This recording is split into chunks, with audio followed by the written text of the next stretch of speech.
English জানতে হবে, এটা কেন আসলো মাথায়? ওখানে দুটো রিজন ছিল। এখানে বাংলা বলার কোনো সুযোগই নেই, কোনো বাংলা বলতে পারবে না। যারা বিয়ে শাদী করে সংসার থাকে তাদের তো অনেক রকম ক্যালকুলেশন করা, এই রিস্কটা নেওয়া আদৌ হবে কি হবে না। মানুষকে সহযোগিতা করা, হেল্প করার যে টেন্ডেন্সি আমার ছোটবেলা থেকে ছিল, সেই কারণে একটা গ্রুপ করেছিলাম ইংলিশে দুর্বলদের জন্য ইংলিশ থেরাপি। সাবস্ক্রাইবার যেটা মানে ওইটা 1.5 লাখ থেকে 2 লাখ 3 লাখ 4 লাখ 5 লাখ এই এক বছরের মধ্যে 1 মিলিয়ন ক্রস করলো। 1 মিলিয়ন মানে বাড়িতে যাওয়া পর্যন্ত বন্ধ হয়ে গেছিল আমাদের কিছু 7টা সিক্রেট আছে, 7 secret of English therapy. Branding idea যেটা কাজ করেছে সেটা রিকশার পিছনে স্টিকার। হ্যাঁ, আমি দেখেছি তোমাদের রিকশার। আমি সেদিন তাদেরকে কাচ্চি খেতে ডাকছিলাম যাদের পিছনে স্টিকার দেয় আর কি। আচ্ছা, একজন খেলোয়াড় আসলে 90% সময় প্র্যাকটিস করে, 10% টাইম সে পারফর্ম করে।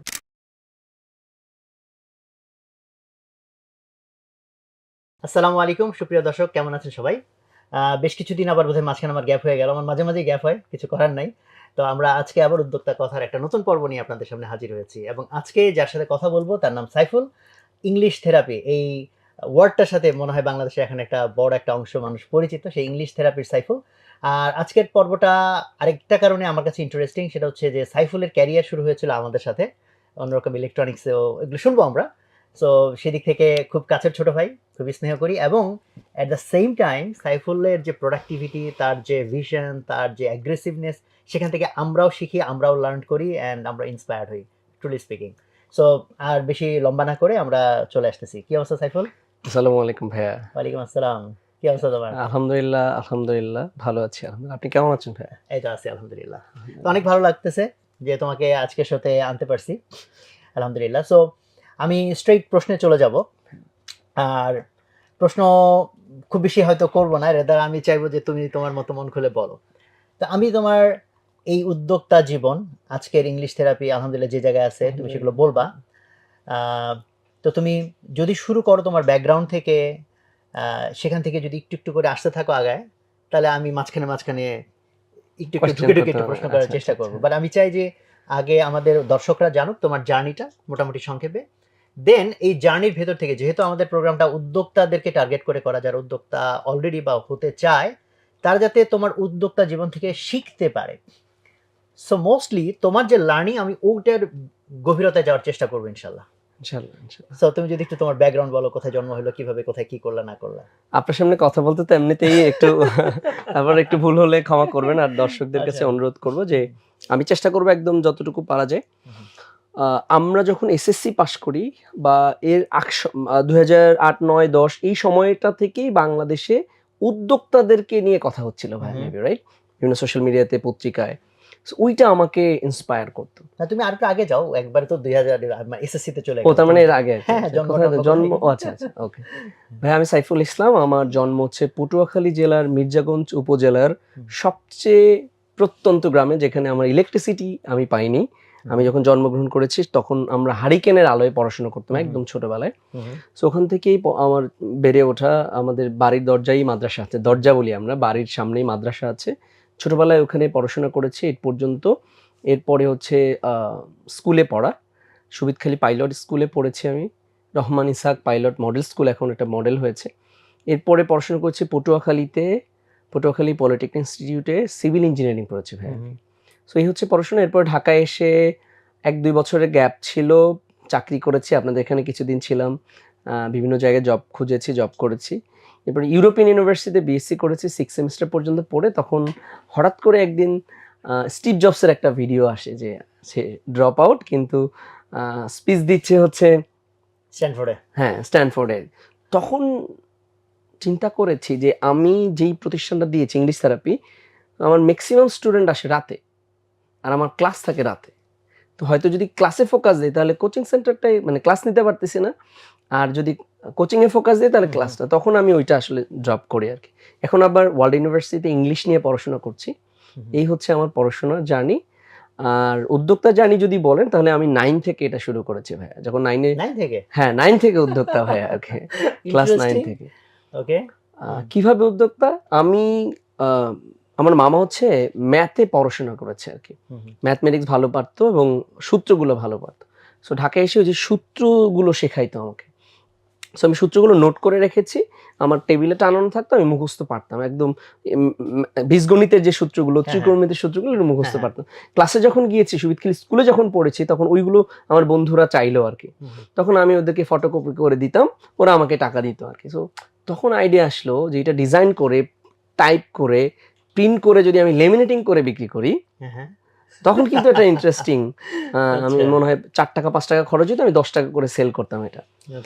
এটা আমি আমার ক্লাসে সেল করেছি, আমার স্কুলে অনেক স্টুডেন্ট ছিল, বিভিন্ন শাখা ক খ গ সব জায়গায় করেছি, এবং এটা 6 থেকে 10 পর্যন্ত সবার জন্য সব সূত্রগুলো কালেক্ট করেছি আমি। মির্জাগঞ্জ উপজেলার প্রায় বড় বড় সবগুলো স্কুলে গিয়েছি, ম্যাথ টিচারদের সাথে কথা বলেছি, টিচাররা আমাকে হেল্প করেছে, আমি ক্লাসে ক্লাসে গিয়ে এটা বিক্রি করেছি। সেখান থেকে আমি অনেক মোটামুটি একটা প্রফিট জেনারেট করেছি। মাশাআল্লাহ, মানে মোটামুটি কত টাকা জেনারেট করলা? এটা আসলে ওইভাবে মনে নেই, তবে ওইটা দিয়ে আমি কিছু বই কিনেছি বা কিছু জিনিস কেনার সুযোগ হয়েছে। হ্যাঁ, আমার নিজের প্রয়োজনটুকু আমি করতে পেরেছি। নরমালি তো হয় যে যারা উদ্যোক্তা হয় বা ব্যবসার দিকে যায়, not in all cases, but অনেক সময় হয় ফ্যামিলির একটা ব্যাকগ্রাউন্ড থাকে, হয়তো ব্যবসা দেখছে সে। তোমার মধ্যে ওটা কিভাবে আসছে অ্যাকচুয়ালি? এটা কি জাস্ট ন্যাচারালি নাকি? এইটা হচ্ছে, আমার বাবা তো চাকরি করতো খুলনাতে, সো ওখানের পাশাপাশি সে ছোটখাটো ব্যবসা বাণিজ্যের সাথে যুক্ত ছিল আর কি। সো ওইখান থেকে ইন্সপায়ার্ড আর কি, ওইখান থেকে হয়তো ইন্সপায়ার্ড। বাট তখন তুমি বাংলাদেশে তো হয় কি, স্কুলে স্টুডেন্টরা পড়ালেখা করে, তখন তো সে মানি জেনারেটিং কিছু করবে, এটা তো ইন জেনারেল খুব একটা পজিটিভলি দেখা হয় না। তো যখন তুমি গেলা টিচারদেরকে বললা যে আমি এটা সেল করতে চাই, তারা পজিটিভলি কেন? আমি তো এটা আসলে সেল করতে চাই প্রফিটের জন্য না, তখন তো প্রফিট আমার টার্গেট ছিল না, প্রফিট কি সেটাই জানতাম না। যেহেতু এটা প্রয়োজন স্টুডেন্টদের, তো আমি স্টুডেন্টদের প্রয়োজনে তাদেরকে দিয়েছি।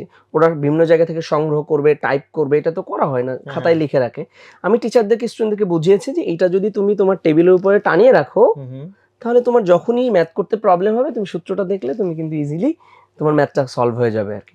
এটা বোঝানোর কারণে ওরা আসলে এটা সংগ্রহ করেছে। এটা তো খুব ভালো, মানে ইন্সপায়ারিং স্টোরি। ইন্সপায়ারিং। আমি হেল্প করতে গিয়ে এখন না বুঝেছি এটা আসলে উদ্যোগ ছিল, এটা প্রবলেম, সূত্র কিন্তু একটা প্রবলেম স্টুডেন্টদের জন্য। এখন আমি বুঝেছি এটা আসলে ভালো একটা উদ্যোগ ছিল এবং সাকসেসফুল উদ্যোগ ছিল, আলহামদুলিল্লাহ। আলহামদুলিল্লাহ।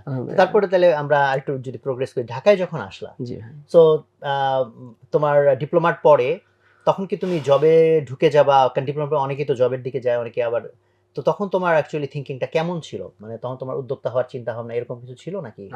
ঢাকায় আসার পরে আমি কখনো, আমার জীবনে একটা দুঃখ হচ্ছে, আমি কখনো বেকার থাকতে পারি না আর কি, যে পড়াশোনা শেষ এখন 1 মাস 2 মাস বেকার, এটা না। আমি যখনই ঢাকায় এসেছি, আগে থেকে চাকরি রেডি ছিল। আমার মামার কোচিং সেন্টারে আমি আসলে ধরেন সহকারী হিসেবে কাজ করতাম, মামাকে বিভিন্ন হেল্প করতাম। নাফ আইডিয়াল কোচিং সেন্টার ছিল এটা, ওইখানে বিভিন্ন জায়গায় তাকে সহযোগিতা করা, টাইপ করা, আমি আবার টাইপ করতে পারতাম, কোশ্চেন তৈরি করে দেয়া, স্টুডেন্টদের এক্সাম নেয়া, ওই পার্টগুলোতে সহযোগিতা করতাম। ওইখান থেকে আমি মূলত একটা কোর্স করি, ওইখানে আমার ইন্টারেস্টিং ট্রান্সফরমেশন, যে ইংলিশ জানতে হবে আর কি। সো এখানে দেখলাম যে ইংলিশ জানতে হবে, এটা কেন আসলো মাথায়? ওখানে দুটো রিজন ছিল এখানে। 1 নাম্বার রিজন হচ্ছে যে ওইখানে যারা ইংলিশ পড়াইতো, ওই টিচারদের একটু সম্মান আলাদা, ইংলিশ টিচার, তাদের পেমেন্ট আলাদা ছিল। হ্যাঁ, তারা একটু ভালো মানের টিউশনি পাইতো আর কি। সো আমরা তো ইংলিশ জানতাম না, গ্রাম থেকে উঠে এসেছি, ইংলিশে দুর্বল ছিলাম। সো তখন ইংলিশ জানার একটা আগ্রহ তৈরি হয়। আর ভাই আমি ছোটবেলা থেকে না, বিশেষ করে কলেজ লাইফ থেকে শিশুদের নিয়ে কাজ করতাম। আমাকে শিশু বন্ধু বলা হয়তো, হাজার হাজার শিশুরা আমাকে খুবই পছন্দ করতো। কিভাবে? আমি বাচ্চাদের স্কুলে যেতাম, ম্যাজিক দেখাতাম, একটা সময় বাচ্চাদের সাথে বন্ধুত্ব করতাম, আমি বাচ্চাদের সাঁতার শিখাইতাম, খেলাধুলা করতাম। এই পার্টগুলো করতে গিয়ে শিশুদের সাথে একটা বন্ধুত্ব তৈরি হয়ে যায়। তখন জন আর্মস্ট্রং নামে এটা কি তুমি বলতেছো ঢাকায় আসার পরে? না, এটা হচ্ছে আমার কলেজ লাইফ থেকে। কলেজ লাইফে পুরো সময় আমি খুব বেশি পড়াশোনা করি নাই, পড়াশোনায় ফোকাস ছিলাম। সোশ্যাল ওয়ার্ক, পটুয়াখালীতে আমি স্কাউটিং করেছি, আমি ন্যাশনাল চিলড্রেন অর্গানাইজেশনের সাথে ছিলাম, বিভিন্ন শিশু কিশোর পত্রিকার সাথে কাজ করেছি, যাতে করে শিশুদের সাথে একটা বন্ডিং তৈরি হয়। আমার ফেসবুকে আমি একটা স্কুলও করেছিলাম, বনফুল স্কুল, হ্যাঁ, পটুয়াখালীতে। ওইটা পরবর্তীতে মজার স্কুল নামে আমরা পটুয়াখালীতে চালাই। সো ওই থেকে জন আর্মস্ট্রং নামে একজন ব্যক্তি আছে, উনি ফেসবুকে ওনার সাথে কানেক্ট হই, উনি বারবার আমাকে ইনভাইট করে দেখা করার জন্য। জন আর্মস্ট্রং হচ্ছে হ্যাবিটেট ফর হিউম্যানিটির কান্ট্রি ডিরেক্টর ছিল। উনি বারবার আমাকে ইনভাইট করছিল, সাইফুল তুমি ভালো করতেছো, ইন্সপায়ার করতেছিল ফেসবুকে। কিন্তু আমি তো ইংলিশ জানি না, আমি ওনার সাথে দেখা করবো কিভাবে আর কি। এই দুইটা রিজনে মূলত ইংলিশ শিখতে চাওয়া। অনেকগুলো প্রতিষ্ঠান ভিজিট করে দেখলাম, আল্লাহ, আমার জন্য তো কোনো কোচিং নাই, কি ক্লাস নেয়, অনেক কঠিন কঠিন ক্লাস, প্রেজেন্টেশন দিতে হবে, সামনে আসো। তো ওইটা ভয় পেলাম। খুঁজে পেলাম যে একটা প্রতিষ্ঠান আছে যারা দেশের বাইরে যায় পড়াশোনা জানে না তাদের ইংলিশ তাদেরকে ইংরেজি শেখায়, এবং শুধু দেশের বাইরে যায় যারা তাদের ইংরেজি শেখায়, রান্না করা শেখায়, ওয়েল্ডিং শেখায়। হ্যাঁ, star Bangla technical training centre, ওইখানে গিয়ে মূলত আমি অন্য কিছুতে ফোকাস না দিয়ে আমি যে আমার দরকার ইংলিশ শেখা, তাহলে আমি ওইখানে ফোকাস। তুমি তো বিদেশ যাচ্ছ না, ওরা আমি বিদেশ যাচ্ছি না, বাট ও স্টিল ওরা নিল ওই রেফারেন্সে আচ্ছা, আমি আচ্ছা। রেফারেন্সে গিয়েছিলাম, ওখানে যে আরো অনেক স্টুডেন্টরা রেফারেন্সে আসে ইংলিশ ইমপ্রুভ করার জন্য বা বিভিন্ন জায়গায়। 3 মাস থেকে আমি ওইখানে ইংলিশটা গ্রো করার চেষ্টা করেছি ভাই। এরপর এসে তো আপনার সাথে যুক্ত হওয়া আর কি। আচ্ছা, তো আমাদের এখানে তুমি কিভাবে যুক্ত হইলা? মানে আমার তো তোমাকে দেখছি, বাট আমি তার অত ব্যাকগ্রাউন্ড স্টোরি জানি না। আচ্ছা, আমি ওখান থেকে আসলে অনেকগুলো সিভি তৈরি করা শিখেছি বিভিন্ন জায়গায়, কারণ চাকরি তো দরকার, ভালো চাকরি দরকার। তো অনেক জায়গায় সিভি দিয়েছি, আপনার ওইখানেও সিভি দিয়েছিলাম, মেবি বিডি জবসের মাধ্যমে সিভি দিয়েছি। তখন ডাক পড়ে 50 জন থেকে বিভিন্নভাবে ইন্টারভিউতে টিকতে টিকতে টিকতে আমরা 4 জন বা 2 জন টিকেছিলাম, এর মধ্যে আমি একজন সৌভাগ্যবান ছিলাম আর কি। ইন্টার্ন হিসেবে জয়েন করছি, ব্র্যান্ডিং এন্ড মার্কেটিং টিমে ছিলাম ভাই আর কি। না, কারণ আমরা মানে তোমার স্মৃতি, কারণ ওখানে তো তখন অনেকে কাজ করতো, তখন তো অলরেডি আমি সবার সাথে ইন্টারাকশন ওইভাবে হয় না, বাট একাধিক কারণে তোমার কথা যে কারণে আমার তখন মনে ছিল বা মনে মধ্যে রয়ে গেছিল। এক হচ্ছে বিজ্ঞান বাক্স, অ্যাকচুয়ালি আমার তো অনেকগুলো প্রোডাক্টের ভিতর খুবই ক্লোজ টু মাই হার্ট। আমি বিভিন্ন জনকে যখন গিফট দিই, প্রথমে আমার গাড়িতে অলওয়েজ আমি বিজ্ঞান বাক্স নিয়ে ঘুরি। হ্যাঁ, বিভিন্ন জনকে গিফট টিপ নতুন পরিচিত হলে আমি বিজ্ঞান বাক্স দিই, যে কারণে আমি উদ্ভাসেরও এখন 102টা বোধহয় ব্রাঞ্চ, মেবি 50 থেকে 60টা ব্রাঞ্চে আমি জীবনে যাইও নাই, কিন্তু এই বাণিজ্য মেলায় বিজ্ঞান বাক্সের যে স্টল থাকতো এটাতে আমি যাইতামই। নাম্বার ওয়ান তখন তোমরা ওই বাণিজ্য মেলায়, হ্যাঁ, বিজ্ঞান বাক্সের যে এগুলো, ইভেন আমরা বিজ্ঞান বাক্স নিয়ে পরে যে ডকুমেন্টারিটা বানাইছি ওখানের মধ্যে যে ছবি, ওর মধ্যে তোমার ছবি খুব প্রমিনেন্টলি আছে, কারণ আমি একদম কর্নারে প্রোঅ্যাক্টিভ ছিলাম মেবি, যেখানে একদম সবচেয়ে ফ্রন্টে যে লোকেশনটা, যেখানে সবচেয়ে বেশি ক্রাউড, আমি সবচেয়ে বেশি বিক্রি করতাম, বেস্ট সেলার ছিলাম ভাই। রাইট, তো ওইটা অ্যাকচুয়ালি তখন এই জন্য আমার মাথায় ঢুকছে এটা একটা। আর আরেকটা হচ্ছে তোমার টিম মেম্বাররা বলতেছিল যে মানে তারা বলতেছিল যে তুমি হোয়াট এভার, মানে দ্য সিচুয়েশন বা কিছু না, মানে কোনো পরোয়া নেই, সে ইংরেজিতে কথা বলে। হ্যাঁ, ওই সময় তো ইংলিশ নতুন শিখেছি, অনেকে আমাকে লজ্জাও দিয়েছে, বাট আমি ট্রাই করেছি। ইংলিশ মিডিয়াম যে স্কুলগুলো, ইংলিশ ভার্সন, তখন ওখানে আমাকে পাঠানো হতো, এবং যেখানে একটু ইংলিশ জানা লোকজন বেশি থাকে ওই জায়গাগুলোতে, বিশেষ করে মিনাবাজার, ধানমন্ডিতে বা বিভিন্ন জায়গায় আমি যে স্টলের সামনে যে ক্যাম্পেইনগুলো হইতো ওইখানে আমাকে পাঠানো হইতো, যাতে ফরেনাররা আসলে ওদেরকে এক্সপ্লেন করা যায়, বা ইংলিশ মিডিয়াম স্কুলের বাচ্চাদেরকে আমি এক্সপ্লেন করে করে ইংলিশ ভার্সনটা আমি মনে হয় বেশি সেল করেছিলাম। হ্যাঁ, মানে হইতে পারে, ওই স্ট্যাটিস্টিক্স আমার মনে নাই, বাট মানে দিস আর টু রিজন। তো আমি এখান থেকে তোমার যে জিনিসটা জানতে চাই যে there is something special in you maybe, কারণ হচ্ছে ধরো তুমি ওই যে ওখানে দেখো, তুমি যখন সূত্র লিখলা মাথায় আসলো যেটা টাইপ করে ওয়াই নট লেমিনেট করা, দেখো লেমিনেটের আইডিয়াটা কিন্তু ইন্টারেস্টিং, বিকজ তার মানে কি এটাকে প্রিজার্ভ করা যাবে লম্বা সময়, তার মানে তোমার ওই যে এই ক্রিয়েটিভিটি আছে এন্ড এন্টারপ্রেনিউরিয়াল, দেন তুমি আবার বাচ্চাদেরকে নিয়ে কাজ করছো, এখানে আবার তুমি নিজের উদ্যোগে ইংরেজি শিখছো, আবার এখানে এসে দেখো লোকজন তো অ্যাকচুয়ালি সংকোচের কারণে ইংরেজি বলে না, সেখানে তুমি সংকোচ টঙ্কোচ ভুলে ভাই আমার বলতে হবে ইংরেজি, আমি বলে যাচ্ছি, কে কি বললো এটা ম্যাটার না। এই যে তোমার মাইন্ডসেটটা, তোমার কি মনে হয় এই মাইন্ডসেটটা কিভাবে তোমার মধ্যে আসছিল? এটা আসলে কঠিন কোশ্চেন, কিভাবে মাইন্ডসেট আসছে জানি না, তবে আমি যেটা শিখি ভাইয়া ওইটা কন্টিনিউ করতে চাই। আমি অনেক কিছু জানি, বিষয়টা এমন না, মাত্র 56-57টা কোর্স করেছি আর কি, বিভিন্ন জিনিস শেখার চেষ্টা করছি, সবকিছু যে চর্চা করছি বিষয়টা এমন না ভাই, যেটা আমার ভালো লেগে যায় ওইটা আমি কন্টিনিউ করি আর কি। সো আমি এরপরেও যতদিন জব করেছি, যতদিন আমার প্র্যাকটিস, এই যে প্রতিষ্ঠান ইংলিশ থেরাপি, এটার ব্যাকগ্রাউন্ডে কিন্তু ভাই প্র্যাকটিস, নিজের প্র্যাকটিস। আমি চিন্তা করলাম যে আমার সাথে প্র্যাকটিস করবো এমন কিছু লোক দরকার, তাহলে ওদেরকে খুঁজে বের করি। প্রথমে এটার নাম ছিল English language and debating club, ELDC, আমরা সবাই মিলে প্র্যাকটিস করতাম, ওইখান থেকে মূলত ইংলিশ থেরাপির যাত্রা। তার মানে আমি সেটা কি মানে আমাদের এখান থেকে জব যখন ছাড়লা তখন শুরু করলা? না, জব ছেড়ে আমি আরেকটা প্রতিষ্ঠানে জয়েন করেছিলাম আর কি, ওখান থেকে আমাকে নিয়ে যাওয়া হয়েছিল, এটাও কিন্তু ইংলিশের জন্য, যে এক্সপোর্ট এক্সিকিউটিভ হিসেবে জয়েন করেছিলাম আর কি একটা প্রতিষ্ঠানে আছে আর কি, যাতে ইংলিশ মোটামুটি জানি, চর্চাটা যাতে হয়, আমার চর্চাটা, এখানে তো কমফোর্ট পাচ্ছিলাম না, কারণ সবাই ইংলিশ কথা বললেই একটু ইনসাল্ট করতো, ওইখানে আমার কাজই হচ্ছে ইংলিশে কথা বলতে হবে, তো ওই ইন্টারেস্ট নিয়ে ওখানে জয়েন করেছিলাম। ওইখানে দীর্ঘদিন 2.5 বছরের মতো কাজ করেছি। তখন আমি ওখানে কলিগদেরকে ইংলিশ শেখাতাম, ফেসবুকে পোস্ট দেওয়ার কারণে অনেকে ইংলিশ শিখতে চেয়েছে আমার কাছে, তাদেরকে শেখাতে গিয়ে তো একটা গোল সেটিং এর একটা ভিডিও হঠাৎ করে মাথায় আসে, যে কেমন গোল হওয়া দরকার, যে তুমি সেই কাজটাই করো যেটা তোমার প্রচন্ড রকমের ভালো লাগে। হুম, তো ওইখানে যে কাজ করতাম সেটা তো আমার ভালো লাগে না, আমার তো ভালো লাগে টিচিং। হুম, আমি ছোটবেলা থেকে টিচিং করি, হুম, ছোটবেলা থেকে একটু শেখাইতে পছন্দ করি। হুম, তখন আমি এটাকে সিরিয়াসলি নিলাম। আলহামদুলিল্লাহ এখনো সিরিয়াসলি নিচ্ছি আর কি। হ্যাঁ, আলহামদুলিল্লাহ। সো তোমার ইংলিশ থেরাপির যে জার্নি ওখান থেকে যদি শুরু করো, যখন তুমি শুরু করলা মেবি হ্যান্ডফুল অফ স্টুডেন্টস, তাই না? কতজন আমি জানি না। খুবই কম সংখ্যক ভাইয়া, 1-2 জন নিয়ে সেটা শুরু হচ্ছে করেছে। 2000 কত 17 না কত সাল? 17 সালে 18 সালে আসলে প্রাতিষ্ঠানিক যাত্রা দিয়েছি ভাইয়া। ওকে, সো 18 থেকে যদি এখন তুমি আজকের দিনে ইংলিশ থেরাপি যে জায়গায় আছে, এটা আলহামদুলিল্লাহ। জাস্ট আগে যদি তার অবস্থাটা বলো, ভিতরের রহস্যে আমরা পরে যাবো যে আচ্ছা। এই ছিলাম, এখন আমরা এই জায়গায় আছি আলহামদুলিল্লাহ।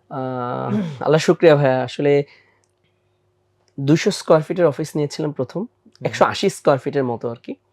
এখন হোস্টেল, আমাদের ক্যাম্পাস, অফিস মিলে 1 লাখ প্লাস স্কয়ার ফিটের 1 অফিস। লাখ প্লাস, মাশাআল্লাহ। আলহামদুলিল্লাহ। আল্লাহ শুক্রিয়া, আলহামদুলিল্লাহ। সো এইটা হচ্ছে বড় একটা ট্রান্সফরমেশন আমি মনে করি। সো আমি কিন্তু প্রথম অফিস নেইনি ভাই।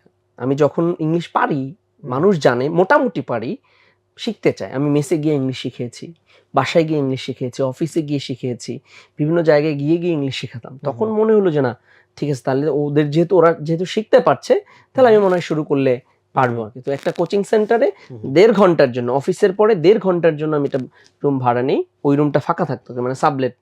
তখন এটা শুরু হয় আর কি। এরপরেও 1 বছর পরে আমরা একটা স্কুলে 3টা থেকে রাত 10টা পর্যন্ত টাইম নিয়ে ওইখানে শুরু করেছি। স্কুল কি রেন্ট না ওই স্কুলের স্টুডেন্ট ওই নাকি? স্কুলে রেন্ট আচ্ছা, যে আমি ওই ফাঁকা হুম, অফিসগুলো ব্যবহার করতাম, রুমগুলো আর কি।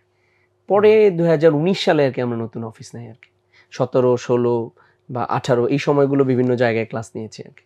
তো আমি তো এই জার্নিটার ভিতরেই আমরা আসলে বেশি ঢুকবো, জি, জি, বিকজ জি। এটাই হলো আমাদের আলোচনার মূল ফোকাস থাকবে।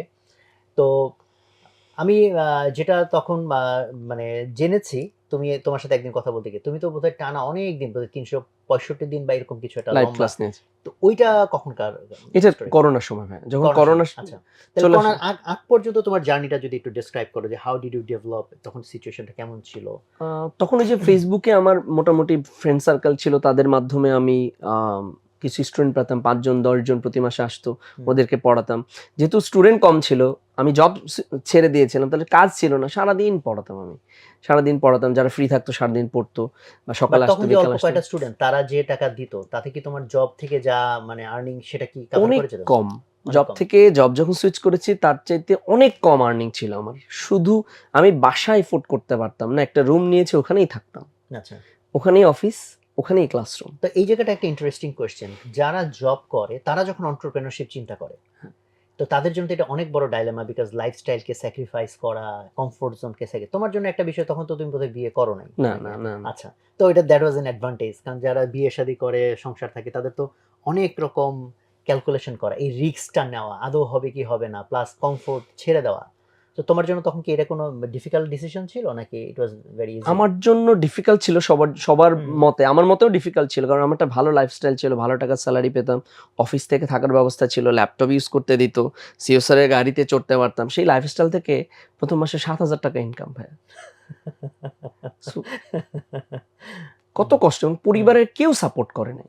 মা শুধু বলেছে যে ঠিক আছে, তুমি কিছুদিন চেষ্টা করে দেখো, তুমি যা করো তোমার ব্যাপারে তো আমার ভালো, মানে মা সবসময় সাপোর্ট দিয়েছে, বাট ওইভাবে সাপোর্ট দেয় নাই। সবসময় চাইতো যে চাকরি করি, গভর্নমেন্ট চাকরির জন্য প্রিপারেশন নেয়, কিন্তু আমি কখনো গভর্নমেন্ট চাকরির জন্য প্রিপারেশন নেইনি বা পরীক্ষাও দিইনি।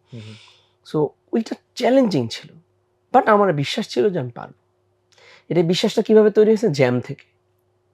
কোন জ্যাম? ওই যে জব করতাম, বিভিন্ন জায়গায় জ্যামে মিটিং এ যেতে হইতো, ওই জ্যামে আমি বই ও পড়তাম। আচ্ছা। এটা কিভাবে তৈরি হয়েছে? আপনার এখানে এসে আপনার প্রতিষ্ঠানে প্রতি মাসে একটা বই পড়তে হইতো। আমি কিন্তু আমার টিম মেম্বারদেরকে প্রচুর চাপে রাখি পড়াশোনার জন্য, অনেকে বিরক্ত হয়, বাট বই পড়তে হবে, কোর্স করতে হবে, যেটা আপনার কাছ থেকে শিখছি। ওই বই পড়ার পর থেকে আমার মধ্যে একটা এনার্জি কাজ করেছে, কিছু একটা করতে হবে। কি করতে হবে জানি না, কিছু একটা করতে হবে, ভাইয়ার মতো হতে হবে। তাহলে ভাইয়া যেহেতু কোচিং সেন্টার দিয়ে শুরু করছে, দেখেন আপনার প্রত্যেকটা স্টেপ কিন্তু আমি ফলো করি ভাই, আলহামদুলিল্লাহ। আপনি কোচিং সেন্টার দিয়ে শুরু করেছেন, আমিও কোচিং সেন্টার দিয়ে শুরু করেছি। আপনি অন্যরকম গ্রুপ স্টার্ট করেছেন, আমার কিন্তু নিরাপদ গ্রুপ স্টার্ট করেছি আমরা। যদি স্বপ্ন এটা আমাদের কয়েকটা কনসার্ন আছে, এগুলোর নাম দিয়েছি নিরাপদ। আপনি অন্যরকম বাংলাদেশের স্বপ্ন দেখেন, আমি কিন্তু ভাই নিরাপদ বাংলাদেশের স্বপ্ন দেখি। মানে আপনি জেনে খুশি হবেন যে প্রত্যেকটা স্টেপ আপনাকে ফলো করার চেষ্টা করি এবং আপনার কাছে আলহামদুলিল্লাহ। এবং লাইফে আপনার প্রতিষ্ঠানে কিছুদিন চাকরি করতে পারা আমার জীবনের জন্য আমি ধন্য মনে করছি আলহামদুলিল্লাহ। এটা আমার জন্য অনেক বেশি ইন্সপিরেশন হিসেবে কাজ করে। না, এটা অ্যাকচুয়ালি মানে credit goes to you, because ধরো এখানে তো তুমি কেন, না হাজার লোক, কয়েক হাজার লোক কাজ করে, বাট কয়জন সাইফুল হয়েছে? সো এটা আমি মোস্টলি বলবো হচ্ছে যে হ্যাঁ আমরা তো চেষ্টা করি আমাদের নিজের ডেভেলপ করার জন্য সবাইকে, বাট কে কতটুকু রিসিভ করবে এটা অ্যাকচুয়ালি তারই credit. So credit goes to you definitely, no doubt about that. So তারপরে আমি যে প্রশ্নে ছিলাম যে এটা তো একটা চ্যালেঞ্জিং ডিসিশন, তখন তো অনেক কিছু চিন্তা ভাবনা আসে।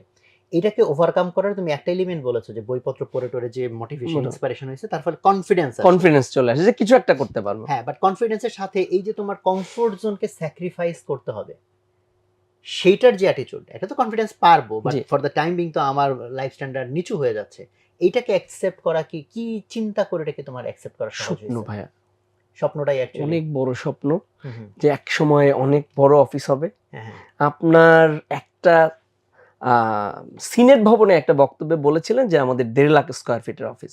ওই যে অনেক, হ্যাঁ ওই ভিডিও আমার মাথায় বাজতেছে ভাই, এখনো বাজতেছে। আমার কবে 1.5 লাখ স্কয়ার ফিটের অফিস হবে? আপনার অনেকগুলো ব্রাঞ্চ আছে, আপনি তখন মেবি গাড়িতে চড়তেন। এই স্বপ্নগুলো আমি ধারণ করেছি।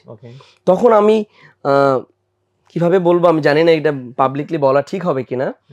আমার একটা বালিশ ছিল, একটা কাঁথা ছিল এবং বেঞ্চের উপরে ঘুমাইতাম, কিন্তু আমি বাসা নিয়ে অফিসের মধ্যে, এবং ওগুলো ব্যাগের মধ্যে বা লুঙ্গি দিয়ে পেঁচিয়ে আমি উঠিয়ে রাখতাম হচ্ছে ক্যাটডোরে, মানে ওয়াশরুমের উপরে যে ক্যাটডোর থাকে ওইখানে। ওইটা হচ্ছে আমার থাকার জায়গা ছিল। অফিসে সারাদিন কাজ করতাম, পড়াশোনা করতাম, নোট বানাইতাম, স্টুডেন্ট আসবে পড়াশোনা করতে, 10 জন 12 জন স্টুডেন্ট আসতো, 5 জন আসতো, 2 জন আসতো, তখন আমি ওদেরকে পড়াইতাম। এই হচ্ছে কারণ স্বপ্ন ছিল অনেক বড়, ভালো একটা লাইফস্টাইল ছেড়ে আসছি। ভালো লাইফস্টাইল বলতে চাকরির লাইফস্টাইল। অনেক বছর, প্রায় 4 বছরের মতো স্ট্রাগল করেছি 2018 থেকে 20 সাল পর্যন্ত।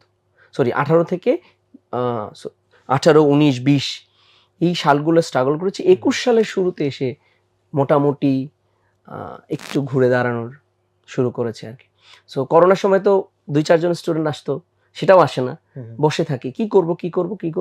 মানে করোনা তো হিট করলো 20-এ ভাইয়া, তাহলে 20 মানে 20 পুরোটা গেল তোমার হচ্ছে বাড়িতে ঢাকায় টেনশনে, 18 মাস কষ্ট।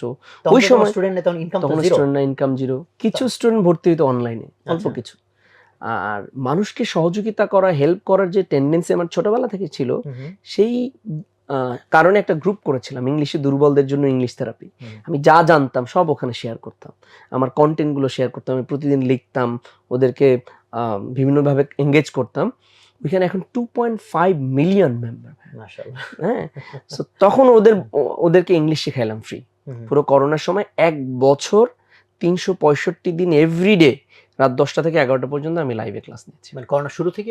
না, করোনার মাঝামাঝি কিছুদিন পরে আর কি, কিছুদিন পরে, কয়েক মাস পরে যখন একটু শিথিল হলো। এভরি সিঙ্গেল ডে ঈদের দিন, কোরবানির দিন, বন্ধের দিন, অসুস্থ ছিল, নেটওয়ার্ক ছিল না, সব দিন ক্লাস নিয়েছি। মাশাআল্লাহ, কোনো দিনও মিস যায়নি আলহামদুলিল্লাহ। মানে ঈদের দিন ধরো তুমি ক্লাস নিবে, মানে লাইভ ক্লাস মানে তখন স্টুডেন্ট ছিল হাজার হাজার স্টুডেন্ট ছিল। এবং আমি ঈদে কোরবানিতে বাড়ি যাইনি ওই সময়গুলোতে। ওয়াও। এবং আপনি এটা এই ভিডিওগুলো তো আছে এখনো, ওইখান থেকেই মূলত স্টুডেন্টরা আমার প্রতি আস্থা রেখেছে। তো তুমি মানে এটা কি তুমি একটা হিসেবে নিছো, মানে কমিটমেন্ট, যে চ্যালেঞ্জ, যে আমি টানা এতদিন ক্লাস নিব, এরকম কিছু? আমি সবকিছু চ্যালেঞ্জ হিসেবে নেই ভাই। ওকে, আমার চ্যালেঞ্জ অ্যাকসেপ্ট করি আর কি, যে না ঠিক আছে 1 বছর নিব আর কি। কয়দিন নিব কোনো নাই, গ্যারান্টি ছিল না, প্রথম দিকে প্ল্যান ছিল না, পরে বলছে ঠিক আছে আমি 1 বছর টানা 1 বছর কন্টিনিউ করব। 1 বছর 1 বছর এবং কোনো মিস নাই। মাশাআল্লাহ। যেমন আমি এর মধ্যে ট্রাভেলও করেছি, গাড়ির মধ্যে বসে ক্লাস নিয়েছি। হ্যাঁ, গাড়িতে ক্লাস নিয়েছি। তারপর হচ্ছে আপনার এখানে একদিন মিটিং আসছিলাম, তখন নিচে বসে রেস্টুরেন্টে বসে ক্লাস নিয়েছি। সেটা এখনো রাতুল ভাইয়ারা বলে যে রেস্টুরেন্টে বসে ক্লাস নিয়েছি 1 ঘন্টা। সো মিস দেয়নি আলহামদুলিল্লাহ। সো কোন একটা জিনিস শুরু করলে, শুরুতে যখন তুমি শুরু করলা তখন তোমার অডিয়েন্স সাইজ কেমন ছিল? আমাদের মনে হয় 1-1.5 লাখ মেম্বার ছিল গ্রুপে। মানে অলরেডি তখন 1.5 লাখ মেম্বার। মানে এটা কি যে আগে থেকে কন্টেন্ট দিচ্ছেন, লিখিত কন্টেন্ট, ভিডিও কন্টেন্ট না। তখন লাইভে গেলাম, প্রথম লাইভে আমার 24 জন মানুষ দেখেছে আর কি। ওকে ঘাম টাম পড়তেছে এখন এই লাইভটা দেখলে আমার খুবই আর কেউ দেখতেছে কিনা জানি না, আমি বলছি যে দেখুক আর না দেখুক আমি এটা কন্টিনিউ পরের দিন দিলাম, এর পরের দিন এরকম কন্টিনিউয়াসলি করতে করতে আস্তে আস্তে মানুষ বাড়তে শুরু পরে করে। 1 বছর পরে গিয়ে কত অডিয়েন্স দাঁড়ালো? এটা 5,000 6,000 2,000 এরকম বিভিন্ন সময় 10,000 পর্যন্ত। সাবস্ক্রাইবার যেটা মানে ওইটা 1.5 লাখ ওইটা যেটা ছিল 1.5 লাখ থেকে 2 লাখ 3 লাখ 4 লাখ 5 লাখ এই এক বছরের মধ্যে 1 মিলিয়ন ক্রস করলো। 1 মিলিয়ন। 1 মিলিয়ন, কারণ করোনায় ফ্রি ছিল মানুষ, হ্যাঁ হ্যাঁ হ্যাঁ হ্যাঁ সবাই শেয়ার করেছে, সবাই ফ্রেন্ডদেরকে বলেছে এই এখানে একটা ফ্রি ক্লাস আছে। আমি আবার পিডিএফ করেছিলাম যে এগুলো ফ্রি দিয়েছি, যে এটা হচ্ছে কন্টেন্ট, এগুলো পোস্ট দিতাম, ভিডিও পড়াতাম এবং প্র্যাকটিসের বিভিন্ন ধরনের গ্রুপ করে দিতাম। সো মানুষ এনজয় ওই করেছে। সময় কি তোমার এটা কোনো রেভিনিউ মডেল ছিল? না, রেভিনিউ মডেল ছিল না, একদম কমপ্লিটলি ফ্রি। তাহলে তখন তো তোমার কোনো ইনকাম নাই, তাহলে এখন ওই যে কিছু স্টুডেন্ট অনলাইনে পড়াইতাম যারা আচ্ছা, মানে এক্সট্রা যাদেরকে- ব্যাচ করে করে 2,000 টাকা করে বাট নিতাম। এই যে ফ্যামিলি, তোমার আম্মা বললো ঠিক আছে কিছুদিন চেষ্টা করে দেখ, বাট এখন তো 2-3 বছর হয়ে গেল তেমন কিছু হচ্ছে না, আচ্ছা না, ফ্যামিলি প্রেসার তখন কিভাবে ছিল নাকি? প্রচুর প্রেসার ছিল। আচ্ছা কেন সরকারি চাকরি করি না, হ্যাঁ হ্যাঁ কেন অ্যাপ্লাই করি না, কেন বই পড়ছি না সরকারি চাকরির জন্য। হ্যাঁ আত্মীয়স্বজন সবাই বলছিল চাকরি করার জন্য, মাস্টারের কাছে, নামে তো মাস্টার, গ্রামে বলে হচ্ছে মাস্টার, হ্যাঁ হ্যাঁ হ্যাঁ। মানে মাস্টারের কাছে মেয়ে দিবে কে। সো এরকম অনেক কথাবার্তা বললো আর কি। তো আমি তো হাল ছাড়ি না, আমি তো কনসিস্টেন্ট।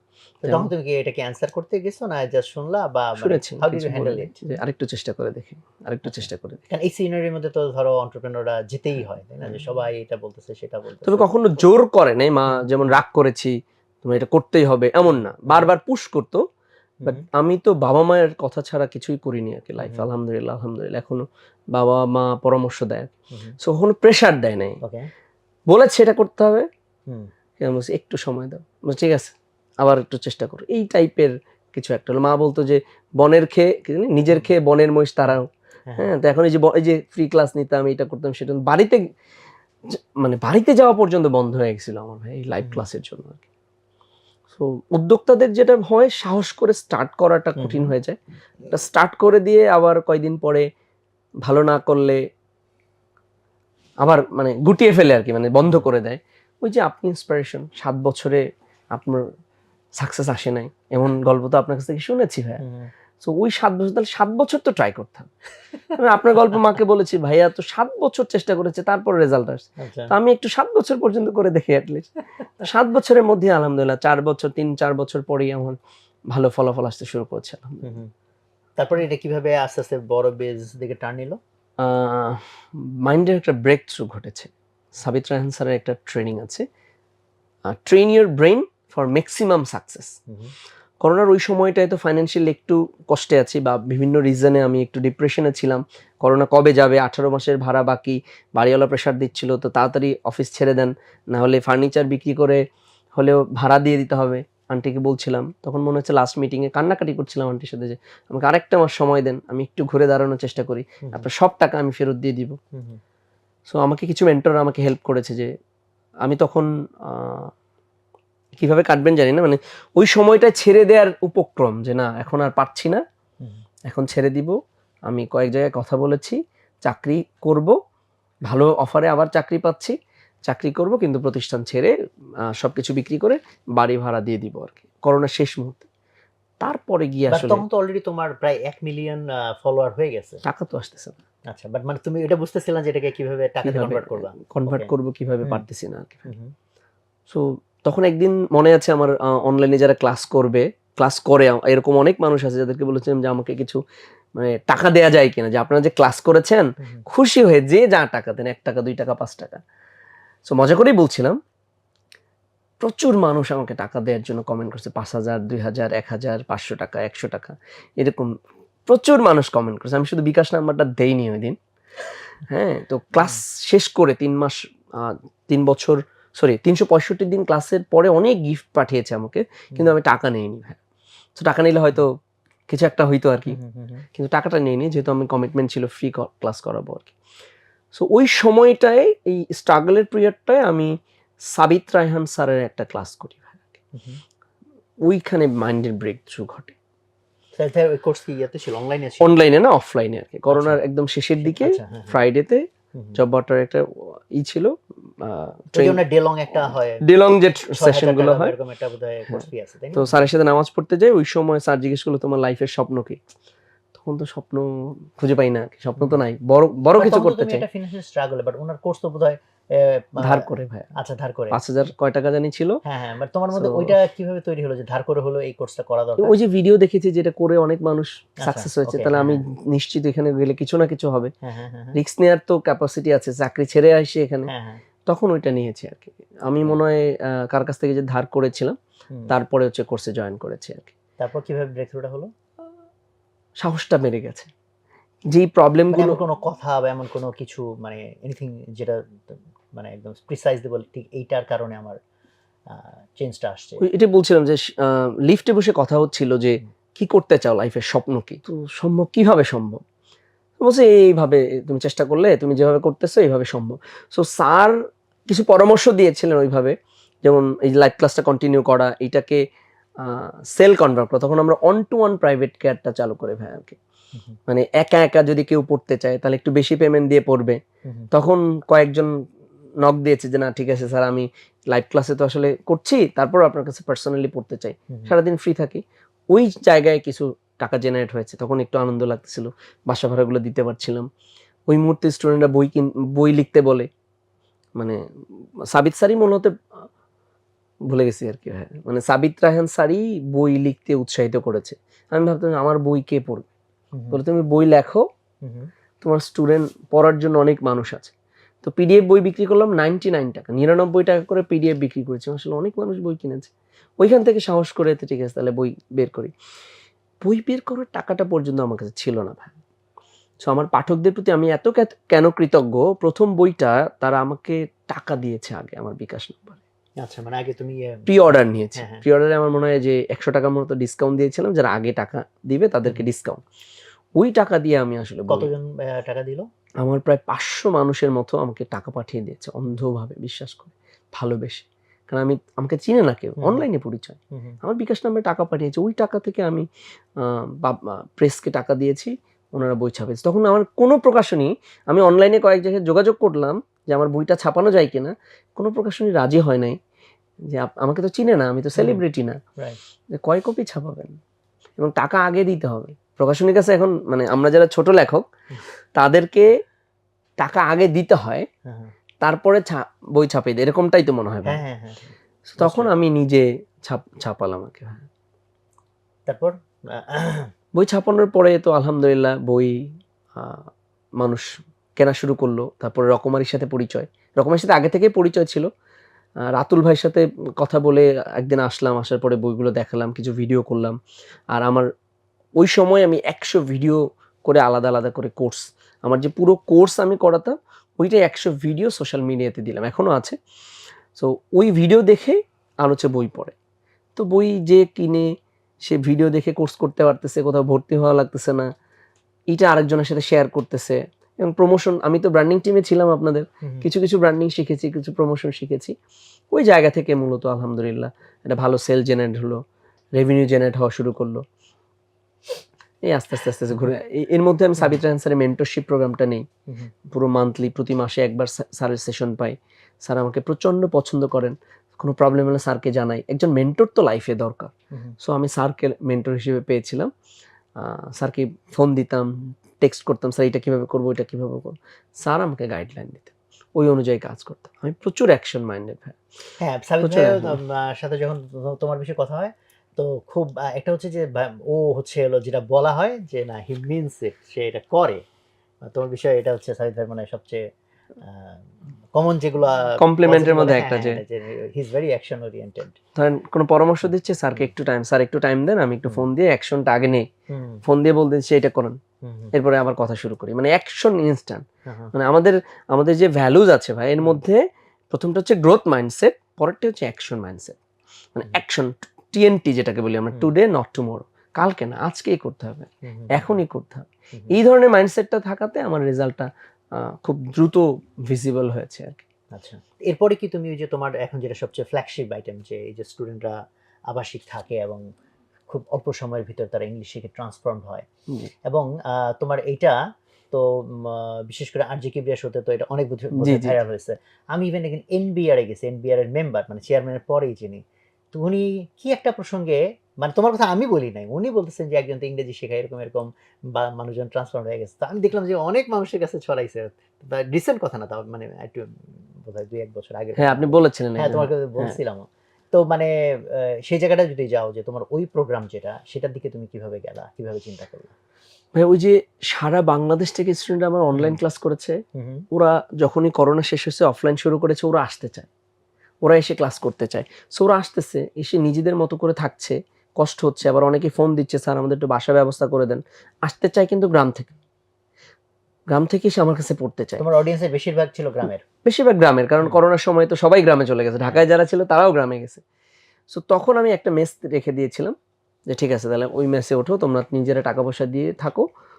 ওইখানে দেখেছি যে যারা বাসা থেকে এসে ক্লাস করে তাদের চেয়ে যারা থেকে ক্লাস করে ওদের ইমপ্রুভমেন্টটা অনেক বেশি। তারপরে আস্তে আস্তে করে আমরা তাহলে ওইটাকে বেশি ফোকাস দেওয়া শুরু করলাম আর কি। এবং সাবিত রাহান স্যারের সাথে ইতিমধ্যে তো কন্টিনিউয়াসলি কথা হচ্ছে। স্যার বলছিল যে এইভাবে সারা দেশ থেকে তোমার স্টুডেন্ট আসবে, তোমার অনেক বড় বড় বিল্ডিং হবে, এগুলো স্বপ্ন তখন সে ভিজুয়ালাইজ করাইছে আর কি। হ্যাঁ, রেসিডেন্টস হবে, বিভিন্ন ইউনিভার্সিটির উদাহরণ দিচ্ছিল, গুরুকুলের উদাহরণ দিচ্ছিল, এরকম বিভিন্ন জায়গা থেকে আসে মানুষ তাদের লাইফ ট্রান্সফর্ম করতেছে, শিখছে।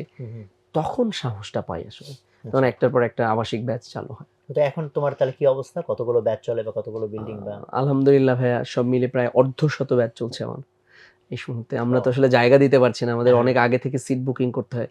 আমরা একটু এক্সপ্যানশনের চিন্তা করছি এবছর। আর আমাদের এখন 39টা রানিং হোস্টেল আছে। 39টা বিল্ডিং? না বিল্ডিং না, হোস্টেল আছে। আমরা প্রতিটা ফ্লোরকে এক একটা হোস্টেল ধরি আর কি। টেক্সাস, প্যারিস, ক্যালিফোর্নিয়া এই নাম দিয়েছি যাতে স্টুডেন্টরা রিলেট করতে পারে যে আমি টেক্সাসে আছি, তাহলে আমার বাংলা বলা যাবে না। আমার ফুল এনভায়রনমেন্ট হচ্ছে ইংলিশে আর কি। আমরা আরো 8টা হোস্টেল নিয়েছি, ঈদের পর থেকে আরো কিছু চালু হবে। প্রায় 50 থেকে 51টার মতো হোস্টেল আমাদের হবে আর কি ভাই। এই সংখ্যাগুলো দিতে চাই না ভাই, খুব ইন্সপায়ারিং। তো আমি এখন ঢুকবো হচ্ছে মানে রহস্য আর কি, ভিতরের পর্দার ভিতরের জিনিসে কিছুটা কিছুটা একটু করে গ্লিম্পস তো আমরা পাচ্ছি। সো আমি প্রথম প্রশ্ন হয়তো যদি এইভাবে বলি যে আজকে তুমি যে সাইফুল, তোমার বিজনেস সম্পর্কে যে আন্ডারস্ট্যান্ডিং, তোমার যা মাইন্ডসেট, আর ধরো যে সাইফুলটা সেই মাত্র 2-4 জন স্টুডেন্ট পড়ায়, তখন তোমার যে আন্ডারস্ট্যান্ডিং আর এখন যে আন্ডারস্ট্যান্ডিং, ডেফিনেটলি এটার ভিতরে অনেক কিছু চেঞ্জ। এখন তোমাকে যদি আমি বলি গুনে গুনে 5টা 10টা বা 7টা হোয়াটএভার একটা নাম্বার, এই কয়টা উপদেশ তুমি ওই সাইফুলকে দাও সো দ্যাট মানে যে ধাক্কা তোমার খাওয়া লাগছে তার খাওয়া লাগতো না, তাহলে তুমি কোনটা কোনটা পিক করতা, তাকে কি বলতা?